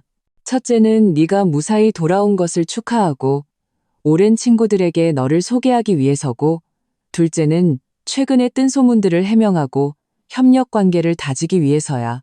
그때 너도 우리와 함께 참석해. 어떤 사람이 자기가 예전에 누구를 버렸는지 똑똑히 보게 해줘야지. 저는 잠시 멈칫하고 손에 들고 있던 숟가락을 내려놓았습니다. 비즈니스 파티요? 제가 가도 괜찮을까요? 저 3년 동안 집안의 사교계와 전혀 교류가 없었는데 가서 말실수나 행동을 잘못해서 집에 망신을 시킬까봐 걱정돼요. 왜 안 괜찮아? 엄마는 웃으며 제게 갈비 한 조각을 더 얹어주었습니다. 너는 수연그룹의 외동딸인데 당연히 우리 곁에 서야지. 그리고 네가 요즘 아빠 따라서 사업 배우면서 많이 알게 됐잖아. 문제 없어. 엄마가 이미 너를 위해 최고의 스타일리스트를 예약해놨어. 파티에서 네가 가장 예쁘게 빛나서 모든 사람의 시선을 사로잡게 해줄 거야.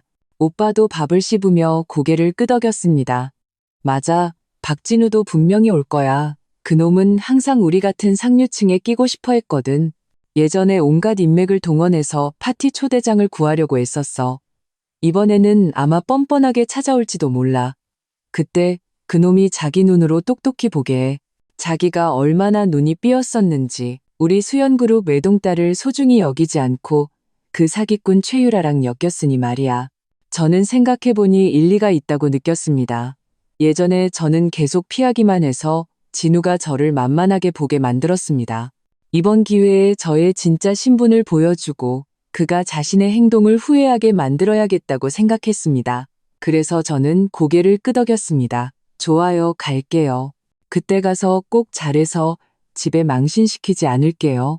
그 후 며칠 동안 엄마는 특별히 스타일리스트를 집에 머물게 하며 매일 저에게 드레스를 입혀보고 스타일링을 했습니다. 스타일리스트는 아주 부드러운 언니였는데 저에게 여러 벌의 드레스를 골라주었고 마지막에 우리는 샴페인색 머메이드 드레스를 만장일치로 선택했습니다. 원단은 수입 실크라 부드럽고 매끄러웠고 조명 아래서 은은한 광택을 냈습니다. 넥라인에는 작은 다이아몬드가 박혀 있어 화려하지 않으면서도 기품을 더해주었고 제 몸매를 돋보이게 했습니다. 수연 씨는 피부가 하얘서 이 색깔이 아주 잘 어울려요. 스타일리스트는 제 드레스 자락을 정리하며 웃었습니다. 이 진주 귀걸이랑 낮은 포니테일 헤어스타일을 더하면 등장하는 순간 모든 사람의 시선이 당신에게 쏠릴 거예요. 엄마는 옆에서 보며 만족스럽게 손뼉을 쳤습니다. 우리 수연이는 원래 예쁜데 이렇게 꾸미니까 웬만한 여배우보다 더 예쁘네. 저는 거울 속의 제 모습을 보며 저 자신도 좀 놀랐습니다. 예전에 진우와 함께 있을 때는 항상 몇만 원짜리 동대문 시장 옷을 입고 머리는 대충 포니테일로 묶고 다녔지 이렇게 정성껏 꾸며본 적이 없었습니다. 지금 예쁜 드레스를 입고 옅은 화장을 하니 저도 이렇게 빛날 수 있다는 것을 깨달았습니다. 곧 파티날이 되었습니다. 우리 가족은 롤스로이스 차 행렬을 타고 호텔로 갔습니다. 호텔 입구에는 붉은 카펫이 깔려 있었고 양쪽에는 기자들과 손님들로 가득했습니다. 플래시가 쉴 새 없이 터졌습니다. 아빠는 제 팔짱을 끼고 천천히 레드카펫을 걸었습니다. 저는 주위 사람들에게 미소로 고개를 끄덕이며 인사했습니다. 마음속에 긴장감은 전혀 없었습니다. 가족이 곁에 있으니 저는 아무것도 두렵지 않았습니다. 연회장에 들어서자마자 오빠가 제 팔을 툭 치며 작게 말했습니다. 이 녀석, 저기 봐, 박진우 왔어. 오빠가 가리키는 방향을 보니 정말로 진우가 있었습니다. 그는 검은색 정장을 입고 있었지만 그 정장은 명백히 몸에 맞지 않았습니다. 어깨는 좀 좁고 바지 기장도 짧았습니다. 누가 봐도 빌린 옷이었습니다. 머리는 기름을 발라 번쩍거렸고 손에는 와인잔을 들고 어떤 부유한 사업가 뒤를 졸졸 따라다니며 명함을 건네려 했었지만 그 사람은 그를 본체만 채하고 다른 사람과 이야기하러 가버렸습니다. 그는 그 자리에 어색하게 남겨졌습니다. 유라도 그의 곁에 있었습니다. 빨간색 원피스를 입고 있었는데 배는 많이 들어갔지만 그 원피스 디자인은 아주 촌스러웠고 색깔도 그녀의 피부를 누렇게 보이게 했습니다. 주위에 세련된 드레스를 입은 여성 손님들과 비교되어 초라해 보였습니다. 그녀는 손에 가방을 꽉 쥐고 눈은 사방을 두리번거리며 세상 물정 모르는 사람처럼 보였습니다. 유라가 먼저 저를 발견했습니다. 그녀는 잠시 멈칫하더니 눈을 동그랗게 뜨고 진우의 귀에 대고 몇 마디 속삭였습니다. 진우는 그녀가 가리키는 방향을 쳐다보다가 저를 보자 손에 들고 있던 와인잔을 거의 떨어뜨릴 뻔했습니다. 와인이 정장에 조금 쏟아졌지만 그는 닦을 겨를도 없이 빠른 걸음으로 저에게 다가왔습니다. 수연 씨, 당신이 어떻게 여기에? 진우의 목소리는 의아함과 믿을 수 없다는 느낌으로 가득했습니다. 당신은 판자촌에서 월세방 얻어 살고 있어야 하는 거 아니었어? 어떻게 수연그룹 사람들이랑 같이 있어? 당신 그들을 알아? 제가 말을 하기도 전에 아빠가 앞으로 한 걸음 나서서 제 앞을 막아섰습니다. 차가운 눈빛으로 진우를 쳐다보며 말했습니다. 자네가 박진우인가? 나는 서수연의 아버지, 서정훈일세. 진우는 서정훈이라는 세 글자를 듣자 얼굴이 종이보다 더 하얗게 질렸습니다. 서정훈이라는 이름은 우리 시의 상업계에서 모르는 사람이 없었습니다. 그는 수연그룹의 회장이고 자산은 수조 원에 달하며 많은 대형 프로젝트를 손에 쥐고 있었습니다. 얼마나 많은 사람들이 그에게 잘 보이려 애썼는지 모릅니다. 진우는 예전에 온갖 인맥을 동원해서 수연그룹과 협력하려 했지만 서정훈 회장을 만날 기회조차 없었습니다. 그런데 지금 이런 방식으로 만나게 되다니 서 회장님, 진우의 목소리는 떨리고 있었습니다. 그는 무의식적으로 아빠와 악수하려고 손을 내밀었지만 아빠는 그를 본체만 채하고 손을 등 뒤로 한 채였습니다. 저는 수연 씨가 회장님 따님인 줄 몰랐습니다. 만약 알았더라면 절대 그녀와 이혼하지 않았을 겁니다. 만약 알았더라면 더 열심히 그녀를 속였겠지? 안 그런가? 제가 그의 말을 끊었습니다. 제 목소리는 조롱으로 가득했습니다. 그녀의 돈을 속여서 회사 자금이 어렵다며 감기약 하나 사줄 돈도 아까워하고 그녀의 감정을 속여서 한편으로는 그녀와 살면서 다른 한편으로는 최유라와 놀아나고 심지어 당신 어머니가 그녀를 애도 못 낳는 암탉이라고 욕하게 하고 박씨 집안에서 3년 동안 서름을 겪게 했지. 박진우 씨, 당신 정말 대단하네. 우리 수연그룹 딸을 바보로 만들었어. 그때 유라도 다가왔습니다. 그녀는 아빠와 오빠의 명품 정장을 보고 또 제 드레스와 보석을 보더니 얼굴색이 변했습니다.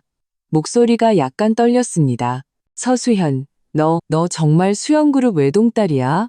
그럼 예전에 왜 우리한테 너희 집은 슈퍼마켓 한다고 했어? 너 일부러 우리 속인 거지? 왜냐고? 저는 차갑게 웃으며 그와 진우를 보았습니다. 한 사람이 정말 사랑 때문에 나와 함께하는지 아니면 내 집안 배경과 돈 때문에 함께하는지 보고 싶었거든. 지금 보니 내가 정말 순진했네. 당신은 당신 아버지가 교육청 부교육감이라고 생각해서 진우가 당신에게 진심일 거라고 믿었고 진우는 우리 집이 슈퍼마켓 한다고 생각해서 나를 함부로 괴롭히고 버릴 수 있다고 생각했지. 당신들 둘은 그저 서로를 이용했을 뿐이야. 누가 누굴 탓할 것도 없어. 유라는 갑자기 고개를 돌려 진우를 쳐다봤습니다. 눈에는 분노가 가득했습니다. 정말 그랬던 거야? 너는 내 아버지가 부교육감이 아니라는 걸 알면서도 계속 나를 속였던 거야? 너 나랑 사귄 게 나를 이용하려고 했던 거야? 진우는 당황해서 손을 저었습니다. 얼굴이 새빨개졌습니다. 유라야, 그 여자 말 듣지 마. 나는 너를 속인 게 아니야. 나는 진심으로 너를 좋아했어. 내가 거짓말한다고? 저는 핸드폰을 꺼내 예전에 민정 언니가 보내준 녹음 파일을 틀었습니다. 그것은 민정 언니가 몰래 녹음한 진우가 친구와 나누는 대화였습니다. 녹음 속에서 진우의 목소리는 아주 더이양양했습니다. 최유라 그 계집애는 속이기 쉬워. 걔 아버지가 부교육감이라서 내가 걔랑 사귀는 줄 알지. 사실 나는 그냥 걔를 이용해서 프로젝트 따내려고 하는 거야. 프로젝트만 따면 걔는 쓸모없어져. 그때 가서 버리고 더 돈 많은 여자 찾으면 돼. 서수연 그 가난뱅이는 나 이제 질렸어. 걔가 나한테 돈 좀 주는 거 아니었으면 진작에 이혼했을 거야. 녹음 파일이 흘러나오자 주위 사람들이 몰려와 진우와 유라를 가리키며 수군거렸습니다. 세상에, 저런 사람이었어? 너무 역겹다. 둘 다 사기꾼이네. 끼리끼리 만났구먼. 수연 씨가 너무 불쌍하다. 저런 사람한테 3년이나 속았다니. 유라는 화가 나서 온몸을 떨며 진우를 가리키며 욕했습니다. 박진우, 이 사기꾼, 내가 정말 눈이 삐었지. 너 같은 놈이랑 사귀다니. 너는 내 감정을 속이고 내 신뢰를 속였어. 나 너랑 헤어질 거야. 아이도 너한테 안 맡길 거야. 진우는 다급해져서 앞으로 나아가 유라를 잡으려 했습니다. 유라야, 화내지 마. 내가 일부러 속인 게 아니야. 나는 그냥 잠시 정신이 나갔었어. 이번 한 번만 용서해줘. 앞으로는 정말 잘할게. 너는 그냥 나를 이용하려고 했던 거야. 유라는 진우의 손을 뿌리쳤습니다. 너무 세게 뿌리치는 바람에 땅에 넘어질 뻔했습니다. 주위 사람들은 모두 웃었고 손가락질했습니다. 진우의 얼굴은 새빨개져서 쥐구멍에라도 숨고 싶어 했습니다. 그때 김 변호사님이 다가왔습니다. 그는 검은색 정장을 입고 손에는 서류 한 장을 들고 있었습니다. 진우 앞에 가서 서류를 건네주었습니다. 박진우 씨, 이것은 재산 보전 통지서입니다. 당신이 빼돌린 부부 공동재산인 아파트와 당신 명의의 예금은 현재 법원에 의해 동결되었습니다. 당신은 팔 수도 없고 명의를 이전할 수도 없습니다. 또한 서수연 씨는 당신을 부부 공동 재산 빼돌리기와 명예훼손으로 고소하기로 결정했습니다. 법원에서 곧 당신에게 소환장을 보낼 겁니다. 정해진 시간에 출석해 주시기 바랍니다. 진우는 서류를 받았습니다.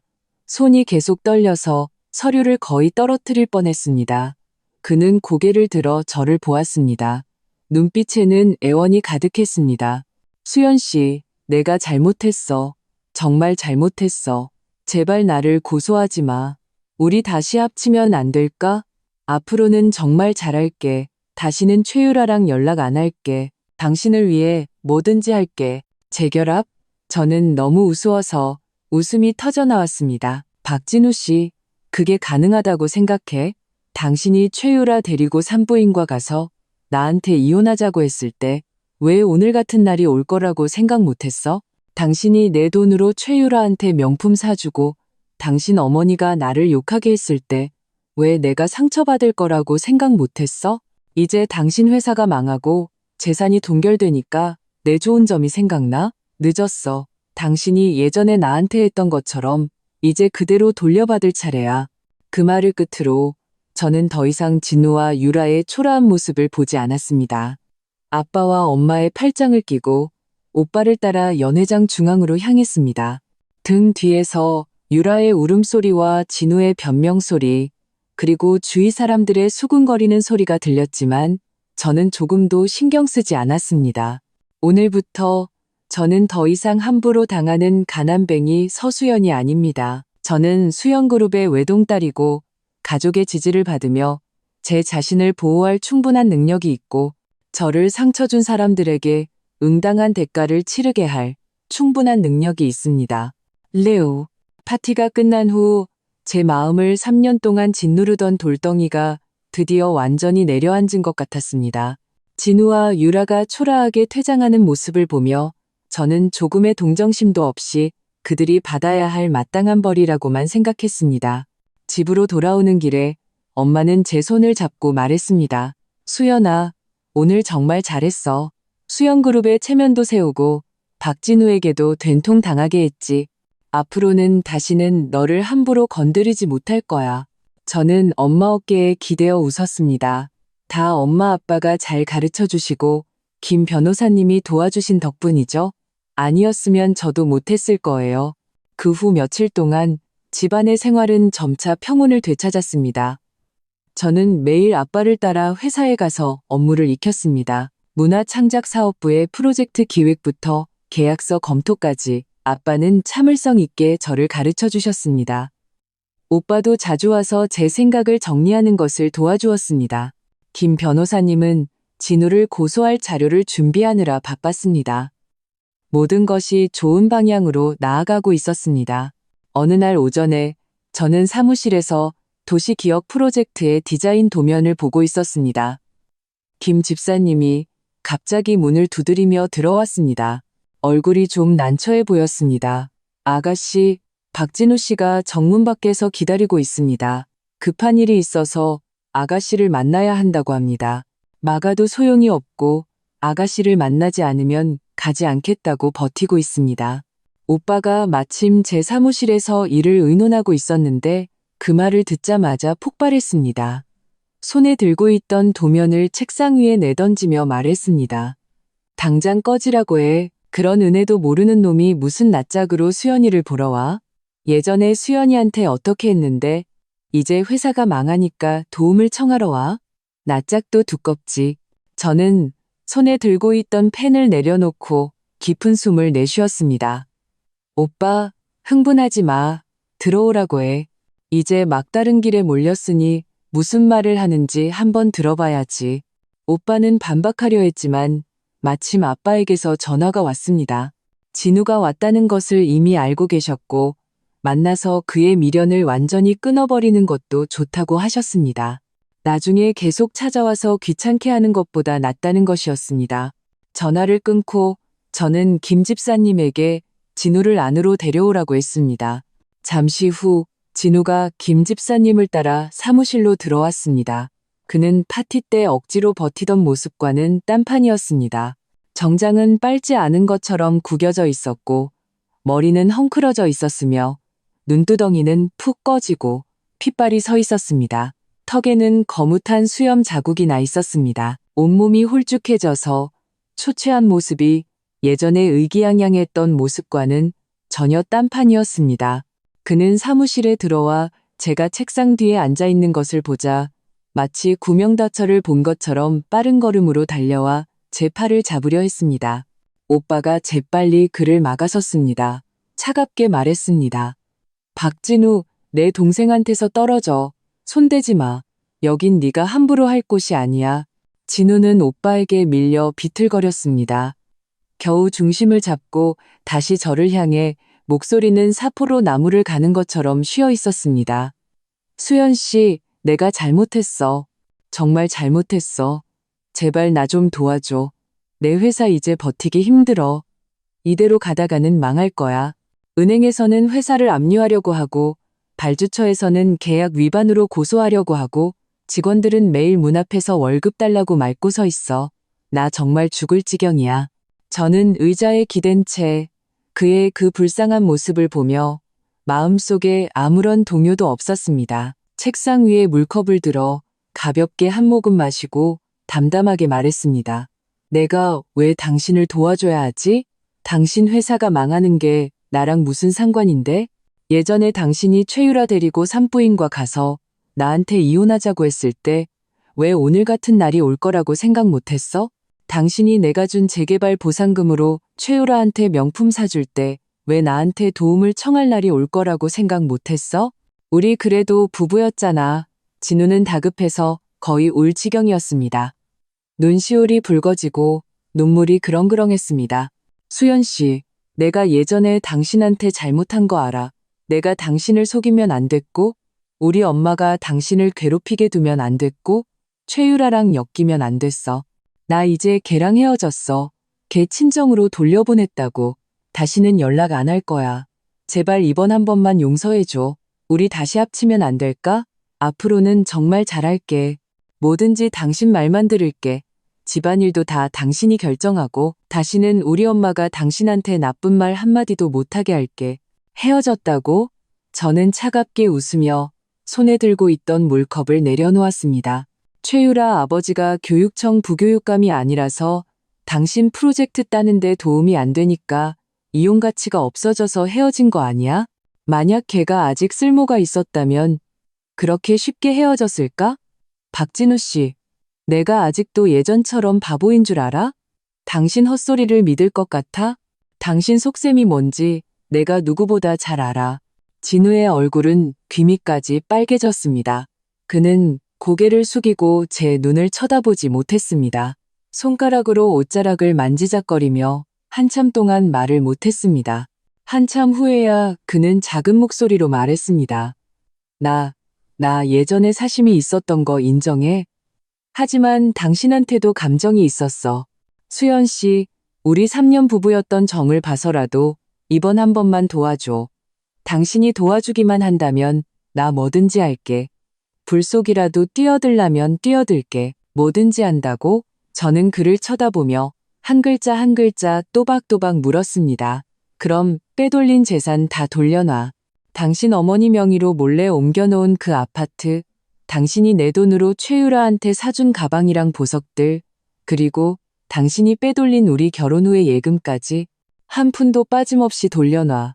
그리고 당신이랑 당신 어머니, 내가 예전에 살던 아파트 단지 아래로 가서 모든 이웃들 앞에서 나한테 사과해. 그리고 당신 회사 가서 월급 못 받은 직원들한테 사과하고 월급 한 푼도 빠짐없이 지급해. 이거 할 수 있어? 진우의 고개는 더 깊이 숙여졌습니다.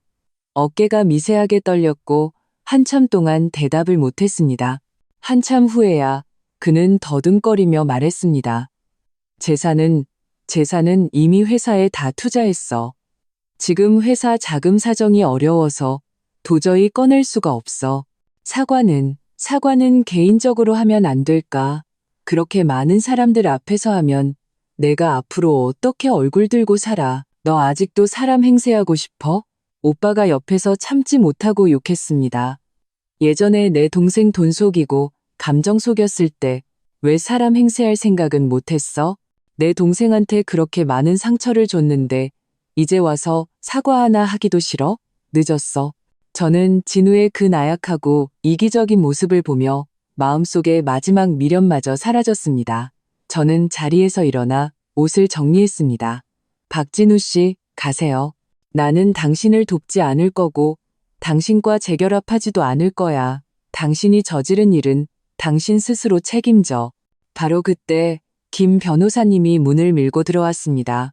손에는 서류 한 장을 들고 곧장 진우 앞으로 가서 서류를 건네주었습니다. 박진우 씨, 이것은 법원 소환장입니다. 서수연 씨가 당신을 부부 공동재산 빼돌리기와 명예훼손으로 고소한 사건에 대해 다음 주 수요일 오전 9시에 개정합니다. 정해진 시간에 출석해 주시기 바랍니다. 또한 만약 개정 전에 빼돌린 재산을 반환하지 않으면 우리는 법원에 강제 집행을 신청할 것입니다. 그때는 당신의 부동산을 경매에 붙이는 것뿐만 아니라 당신을 신용불량자 명단에 올릴 것입니다.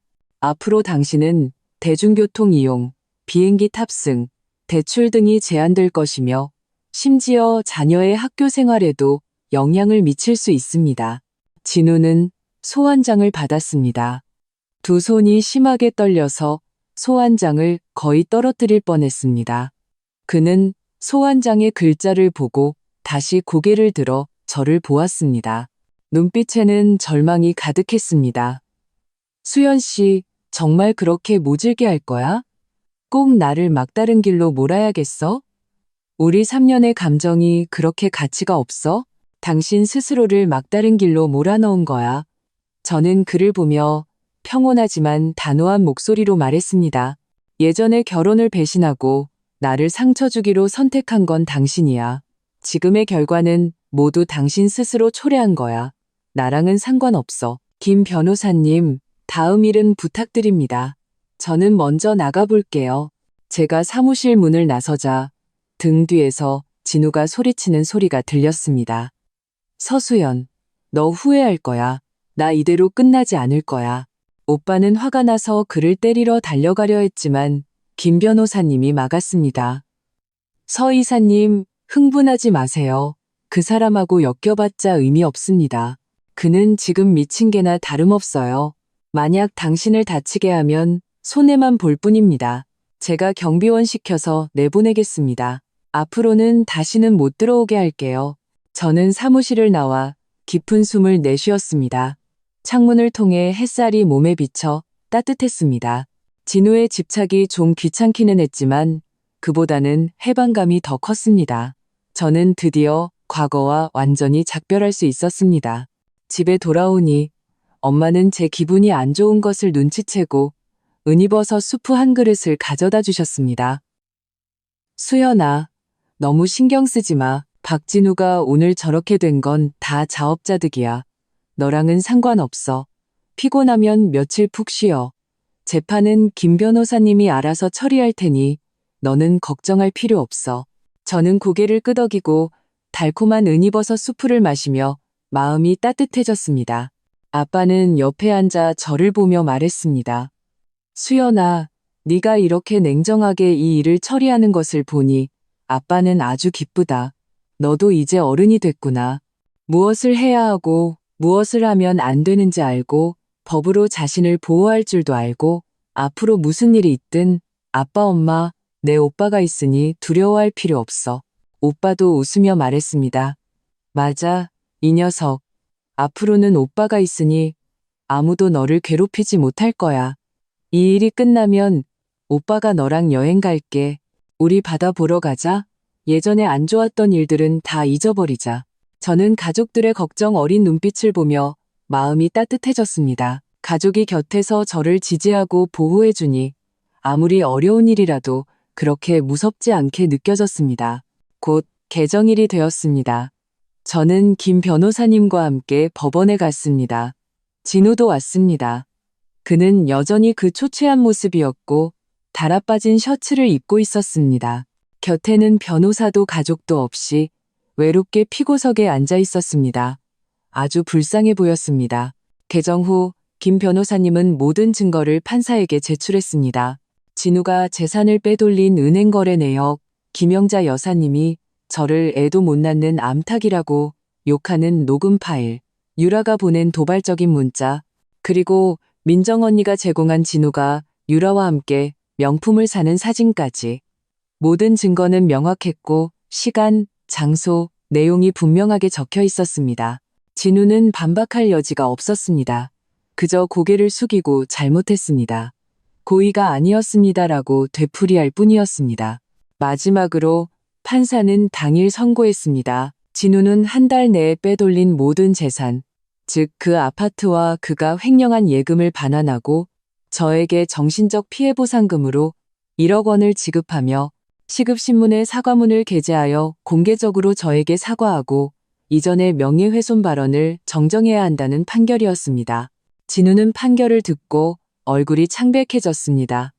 입으로는 불복합니다. 항소하겠습니다 라고 중얼거렸지만 얼마 지나지 않아 김 변호사님은 저에게 진우의 항소가 기각되고 2심에서도 원심이 유지되었다고 알려주었습니다.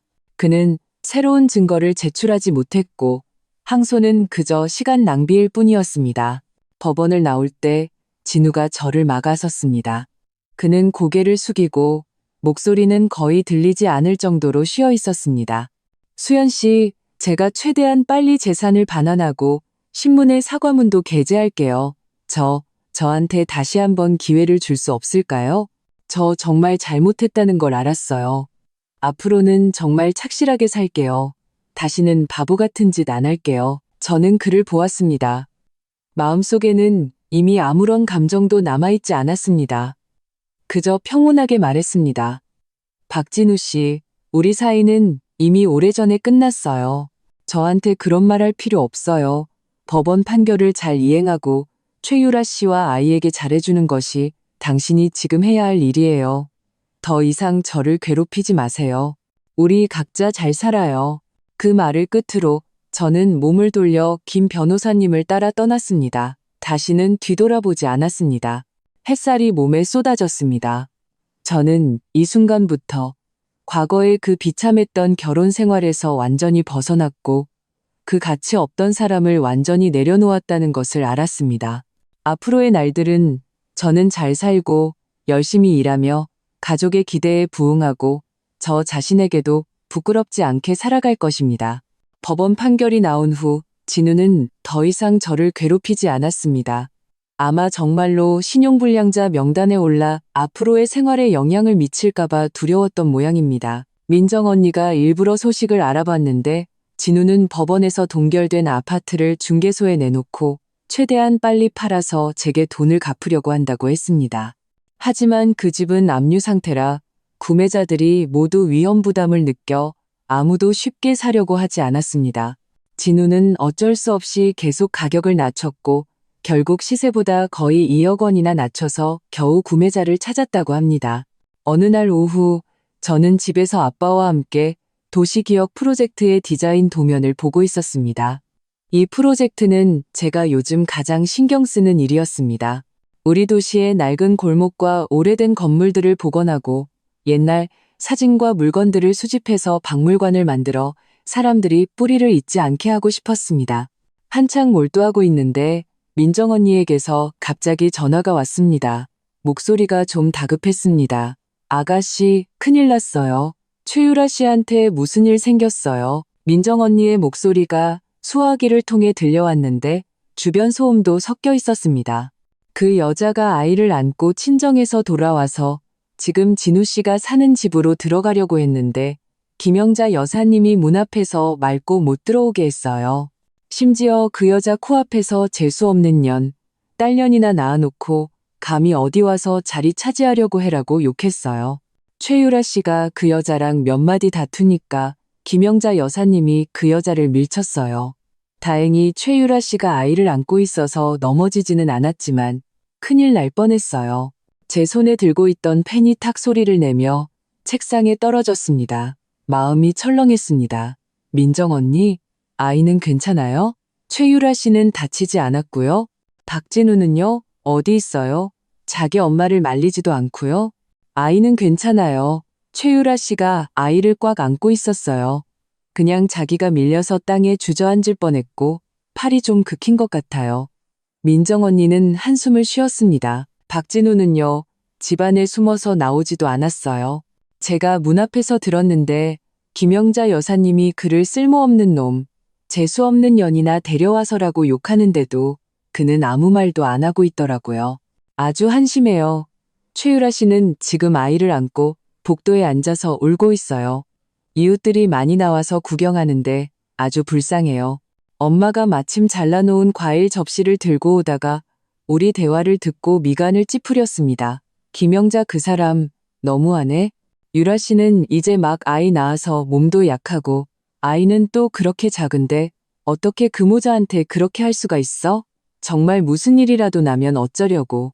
아빠는 손에 들고 있던 디자인 도면을 내려놓고 손가락으로 가볍게 탁자를 두드리며 잠시 생각에 잠겼습니다. 수연아, 너랑 내 엄마가 병원에 가서 유라 씨 좀 보고 와라. 어쨌든 아이는 죄가 없으니 아이가 고생하게 둬서는 안 되지. 김 변호사님도 같이 가. 만약 김영자 여사님이 또 행패를 부리면 김 변호사님이 법적으로 해결하게 해. 무엇을 할 수 있고 무엇을 하면 안 되는지 알려주게. 저는 고개를 끄덕였습니다. 마음속으로는 아직 좀 불편했지만 어쨌든 유라는 제 남편을 빼앗아 갔던 사람이니까요. 하지만 아이가 불쌍해서 그냥 모른 척할 수는 없었습니다. 네, 엄마랑 같이 갈게요. 오빠는 집에서 회사 일 보고 있어요. 무슨 일 있으면 바로 연락할게요. 오빠는 원래 그 골칫거리는 신경 쓰지 말라고 싶어 했지만 저와 부모님이 모두 그렇게 결정한 것을 보고 어쩔 수 없이 고개를 끄덕였습니다. 알았어. 너희 조심해. 김영자 그 늙은 여편네는 막무가내니까 만약 그 여자가 손찌검이라도 하면 바로 나한테 전화해. 바로 사람 데리고 달려갈게. 저와 엄마는 편한 옷으로 갈아입고 김 변호사님에게 전화해서 병원 앞에서 만나기로 약속했습니다. 차를 타고 병원으로 가는 길에 엄마는 계속 중얼거렸습니다. 그 아이도 참 운이 없지. 박진호한테 감정을 속이고 이제는 김영자 여사님한테 저렇게 구박을 당하니 앞으로 어떻게 살아가야 할지. 시내 중심병원 산부인과 층에 도착하자 멀리서 유라가 복도 긴 의자에 앉아있는 것이 보였습니다. 품에는 작은 보따리를 안고 어깨를 들썩이며 울고 있었습니다. 그녀는 예전에 입었던 그 빨간색 원피스를 입고 있었는데 구겨져 있고 머리도 헝클어져 있었습니다. 아주 초췌해 보였습니다. 우리가 다가가는 것을 보고 그녀는 잠시 멈칫하더니 서둘러 소매로 눈물을 닦았습니다. 눈빛에는 경계심이 가득했고 마치 우리가 또 그녀에게 따지러 온 것처럼 보였습니다. 당신들이 어떻게 여기에? 유라의 목소리는 울음 섞인 데다 약간 쉬어 있었습니다. 저를 비웃으러 온 건가요? 우리는 비웃으러 온 게 아니에요. 저는 손에 들고 있던 영양품, 즉 박 여사님이 특별히 끓여주신 닭고기 수프와 계란찜, 그리고 아이에게 사준 작은 옷들을 옆 의자에 놓았습니다. 그냥 당신과 아이를 보러 왔어요. 아이는 어때요? 의사가 얼마나 더 있어야 한다고 하던가요? 아이 이야기를 꺼내자 유라의 눈물이 다시 쏟아져 내렸습니다. 그녀는 조심스럽게 보따리 한쪽을 열어 아이의 작은 얼굴을 보여주었습니다. 아이는 눈을 감고 있었고 피부는 주름져 있었으며 아주 작아 보였습니다. 의사가 아이는 며칠 더 지켜봐야 한다고 했어요. 영양실조가 좀 있다고. 그런데 저는 지금 살 곳도 없어요. 박진우는 저를 모른 척하고 김영자 여사님은 저를 문에도 못 들어오게 해요. 저 정말 어떻게 해야 할지 모르겠어요. 엄마가 다가가서 유라 옆에 앉아 그녀의 등을 가볍게 토닥였습니다. 유라 씨, 너무 슬퍼하지 마세요. 지금 당신에게 가장 중요한 건 몸조리 잘하고 아이를 잘 돌보는 거예요. 살 곳은 걱정하지 마세요. 우리가 박진우와 이야기할 수 있어요. 정안되면 법이 당신을 도와줄 수 있어요. 김 변호사님은 우리 시에서 최고의 변호사예요. 그에게 당신이 어떻게 자신의 권리를 지켜야 하는지 들어보세요. 그때 김 변호사님도 도착했습니다. 그는 서류 가방에서 인쇄된 법률 조항 한 부를 꺼내 유라 앞에 건네주었습니다. 최유라 씨, 먼저 이것을 보세요. 민법에 따르면 혼의 자녀는 혼인 중에 자녀와 동등한 권리를 가집니다. 박진우 씨는 아이의 아버지로서 아이가 만 18세가 될 때까지 양육비를 지급해야 합니다. 또한 박진우 씨는 이전에 서수연 씨와의 부부 공동재산인 아파트를 팔아서 그 돈으로 지금 사는 집을 샀습니다. 비록 등기부등본에는 김영자 여사님 이름으로 되어 있지만 그중 일부는 서수연 씨의 개인 재산에 속합니다. 당신은 아이의 보호자로서 박진우에게 거주 장소를 제공하도록 요구하거나 매달 월세를 지급하도록 하여 당신과 아이가 살 곳을 보장받을 권리가 있습니다. 만약 김영자 여사님이 다시 당신을 모욕하거나 밀치면 바로 경찰에 신고하여 그녀의 불법 행위에 대한 책임을 물을 수 있습니다. 유라는 서류를 받았습니다. 손가락이 떨리며 페이지를 넘겼습니다. 눈물이 종이 위에 떨어져 글씨가 번졌습니다. 감사합니다. 제가 예전에 수연 씨에게 그렇게 했는데 당신들은 지금 저를 도와주시는군요. 저 정말 죄송합니다. 지난 일은 더 이상 꺼내지 마세요. 저는 그녀 품에 안긴 아이를 보며 마음이 누그러졌습니다. 당신이 지금 해야 할 일은 자신과 아이를 잘 돌보는 거예요. 예전처럼 바보같이 굴지 말고요. 만약 박진우가 양육비를 지급하지 않거나 김영자 여사님이 다시 당신을 괴롭히면 저한테 전화해요. 제가 김 변호사님 시켜서 처리해 줄게요. 절대로 당신들 모자가 고생하게 두지 않을 거예요. 유라는 고개를 끄덕였습니다. 아이를 꼭 껴안고 눈물은 여전히 멈추지 않았습니다. 알겠습니다. 감사합니다. 앞으로는 꼭 아이를 잘 돌볼게요. 다시는 박진우 같은 사람하고 엮이지 않을 거예요. 다시는 바보 같은 짓 안 할게요. 우리는 유라와 잠시 더 이야기를 나누었습니다. 닭고기 수프와 계란찜이 따뜻하니 어서 먹으라고 말하고 아이에게 사준 작은 옷을 건네주며 아이에게 입혀주라고 했습니다. 유라는 음식을 먹으면서 이미 부모님과 상의했다고 했습니다. 아이가 퇴원하면 아이를 데리고 친정으로 돌아가서 일자리를 구해서 잘 살 거라고 했습니다. 다시는 박씨 집안과 아무런 관련도 맺지 않겠다고 했습니다. 병원을 나올 때 엄마는 여전히 한숨을 쉬었습니다. 그녀가 이번에는 정말로 교훈을 얻어서 앞으로 잘 살기를 바란다고 했습니다. 아이가 그렇게 작은데 엄마의 보살핌이 없으면 안 된다고 말입니다. 저는 고개를 끄덕였습니다. 마음속으로도 한숨 돌렸습니다. 적어도 유라는 기댈 친정이 있고 다시 시작할 기회가 있습니다. 그리고 진우와 김영자 여사님, 그들이 저지른 잘못은 언젠가 응당한 벌을 받게 될 것입니다. 집에 돌아오자 오빠가 급히 와서 상황을 물었습니다. 저는 병원에서 있었던 일을 그에게 다 말했습니다. 오빠는 코웃음을 쳤습니다. 김영자 그 여자는 자업자득이지. 예전에 수연이한테 어떻게 했는데 이제는 최유라한테 그렇게 하네. 이게 바로 인과응보야. 하지만 최유라도 참 운이 없네. 박진우한테 그렇게 심하게 속다니. 앞으로는 정신 좀 차려야 할 텐데. 이야기하고 있는데 김 변호사님에게서 전화가 왔습니다. 진우가 이미 그에게 먼저 연락해서 매달 200만 원의 양육비를 아이가 만 18세가 될 때까지 지급하기로 동의했다고 했습니다.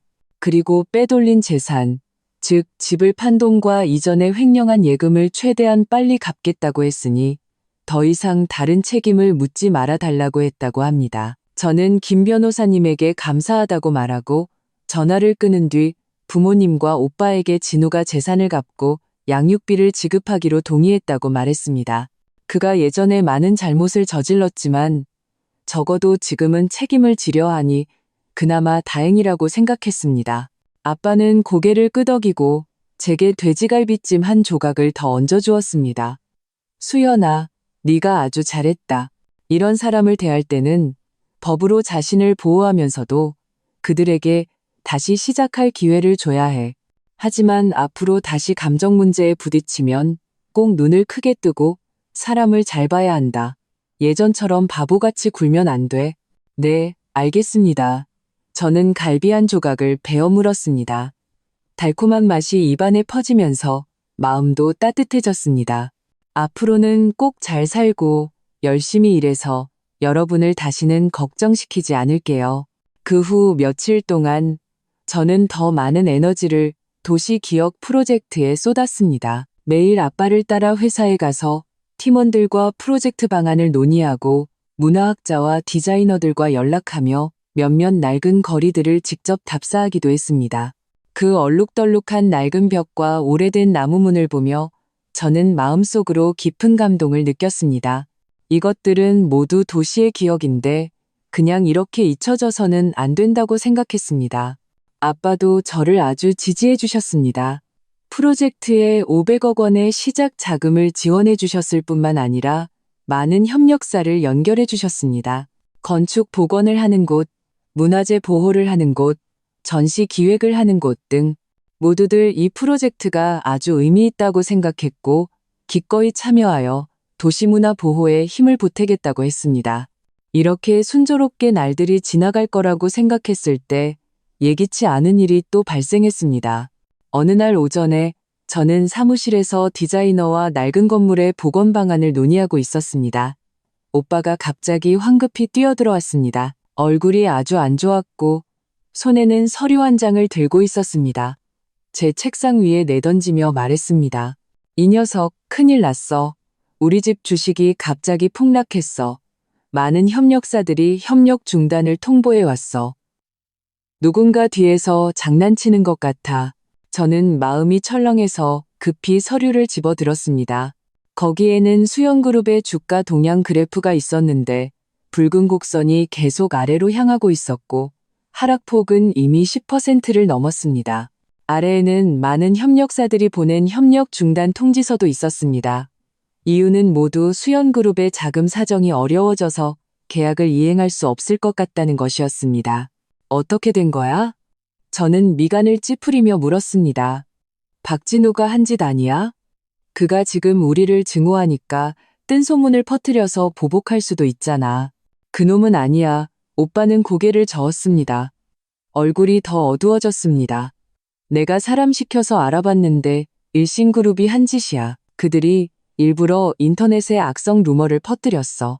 우리 수연그룹 자금 사정이 어렵다느니 아빠가 공금을 횡령해서 자기 주머니를 채웠다느니 하면서 그래서 주가가 폭락하고 협력사들도 우리랑 협력하기를 꺼리는 거야.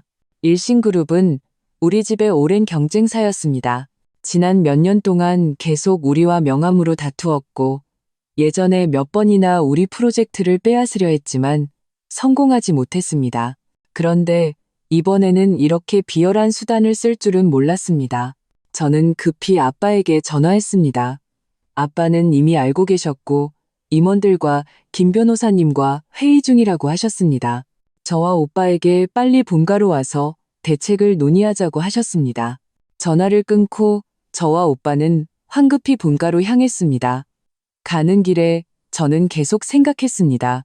일신그룹이 무슨 짓을 하든 저는 그들이 뜻대로 하게 두지 않을 것입니다. 우리 수영그룹은 자신을 보호할 뿐만 아니라 도시기억 프로젝트도 잘 해내서 모든 사람에게 수영그룹이 실력뿐만 아니라 책임감도 있다는 것을 보여줄 것입니다. 이 일을 해결한 후 아빠는 특별히 사무실에서 저와 오빠와 오랫동안 이야기를 나누었습니다. 그는 저를 보며 눈빛에 만족감이 가득했습니다. 수연아, 이번에는 너와 김 변호사님 덕분에 우리가 이렇게 빨리 위기를 해결할 수 있었어.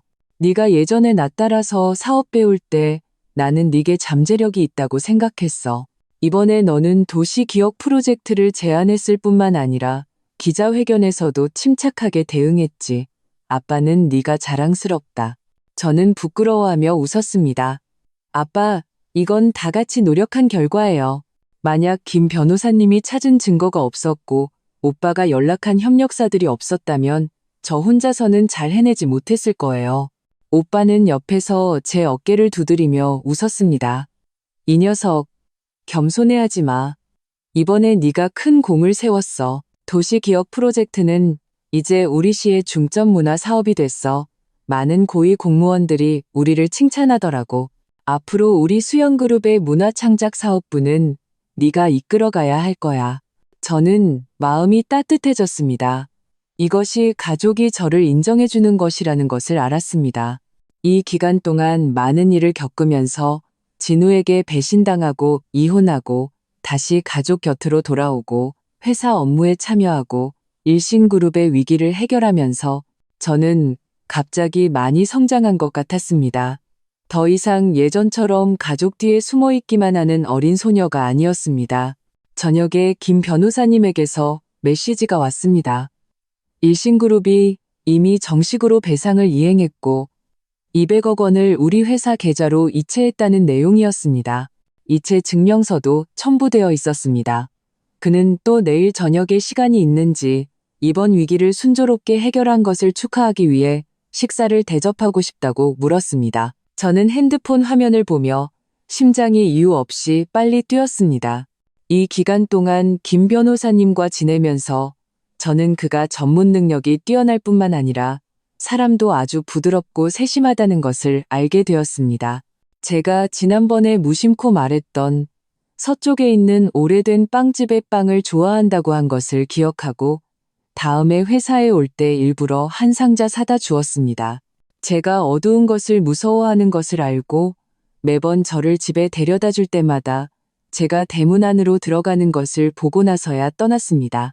그와 함께 있을 때 저는 꾸밀 필요도 없고 두려워할 필요도 없이 아주 편안하고 안심되었습니다.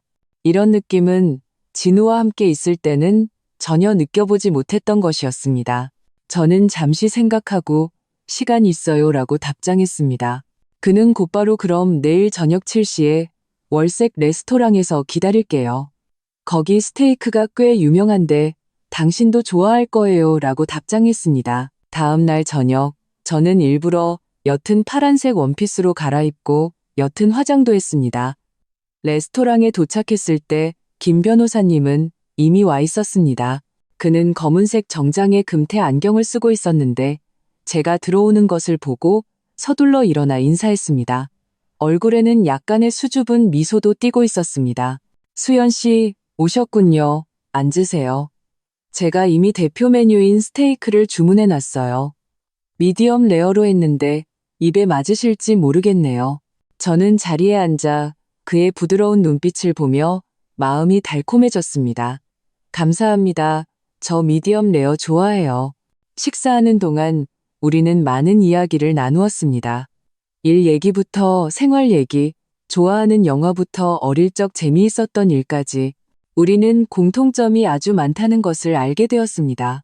예를 들면 둘 다 오래된 영화를 좋아하고 설탕 안 넣은 커피를 즐겨 마시고 심지어 어릴 때 부모님께 억지로 피아노를 배운 경험까지 있었습니다. 이야기를 나누다 보니 저는 예전에 모든 안 좋았던 일들을 잊어버리고 편안하고 즐거운 기분만 남았습니다.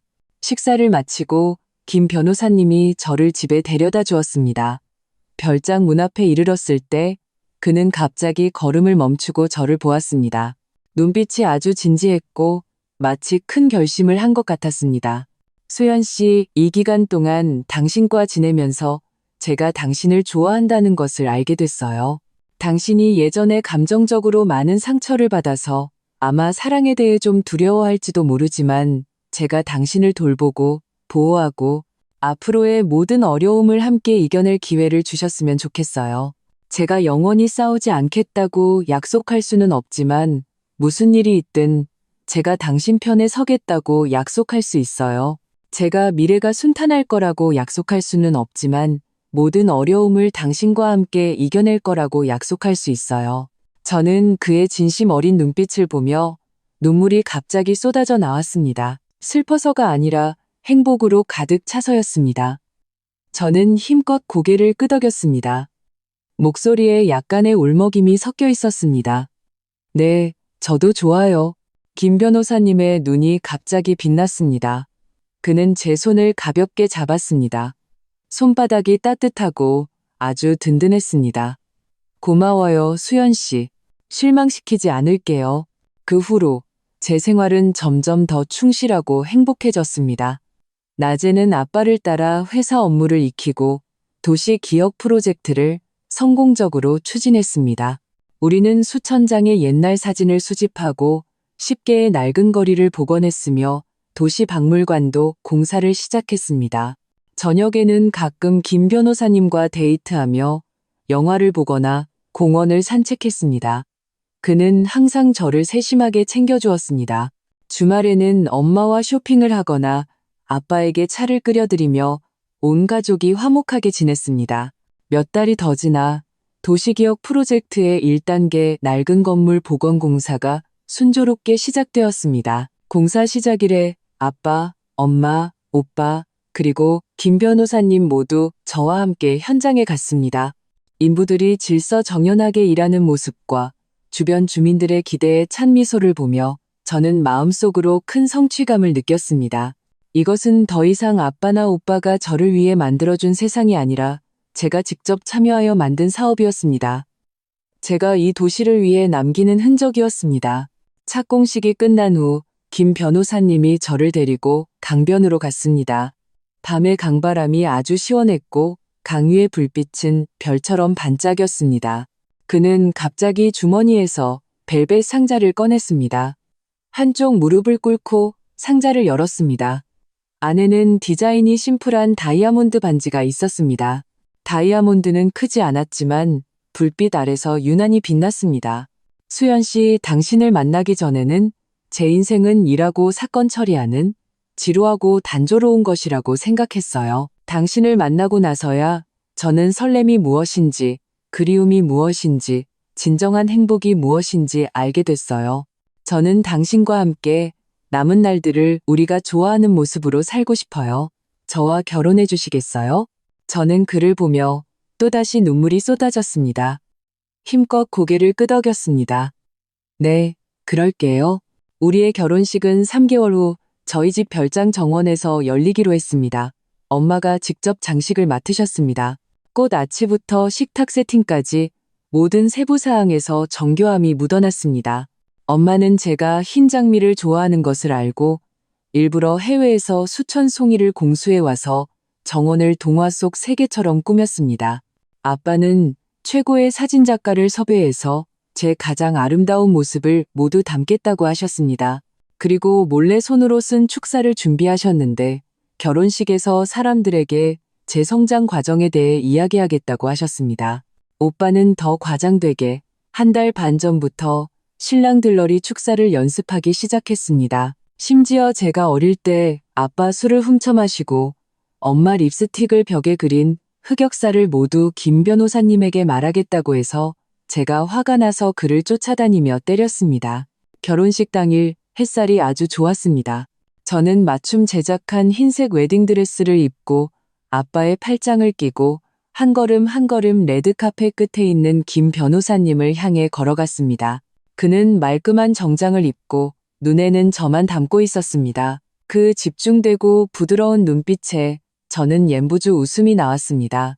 반지를 교환할 때 김 변호사님의 손이 좀 떨렸습니다. 저는 작게 놀렸습니다. 김 변호사님, 법정에서는 꽤 침착하시던데 왜 지금 긴장하세요? 그는 고개를 숙여 제 귀에 대고 웃으며 속삭였습니다. 당신과 관련된 일은 저는 영원히 긴장할 거예요.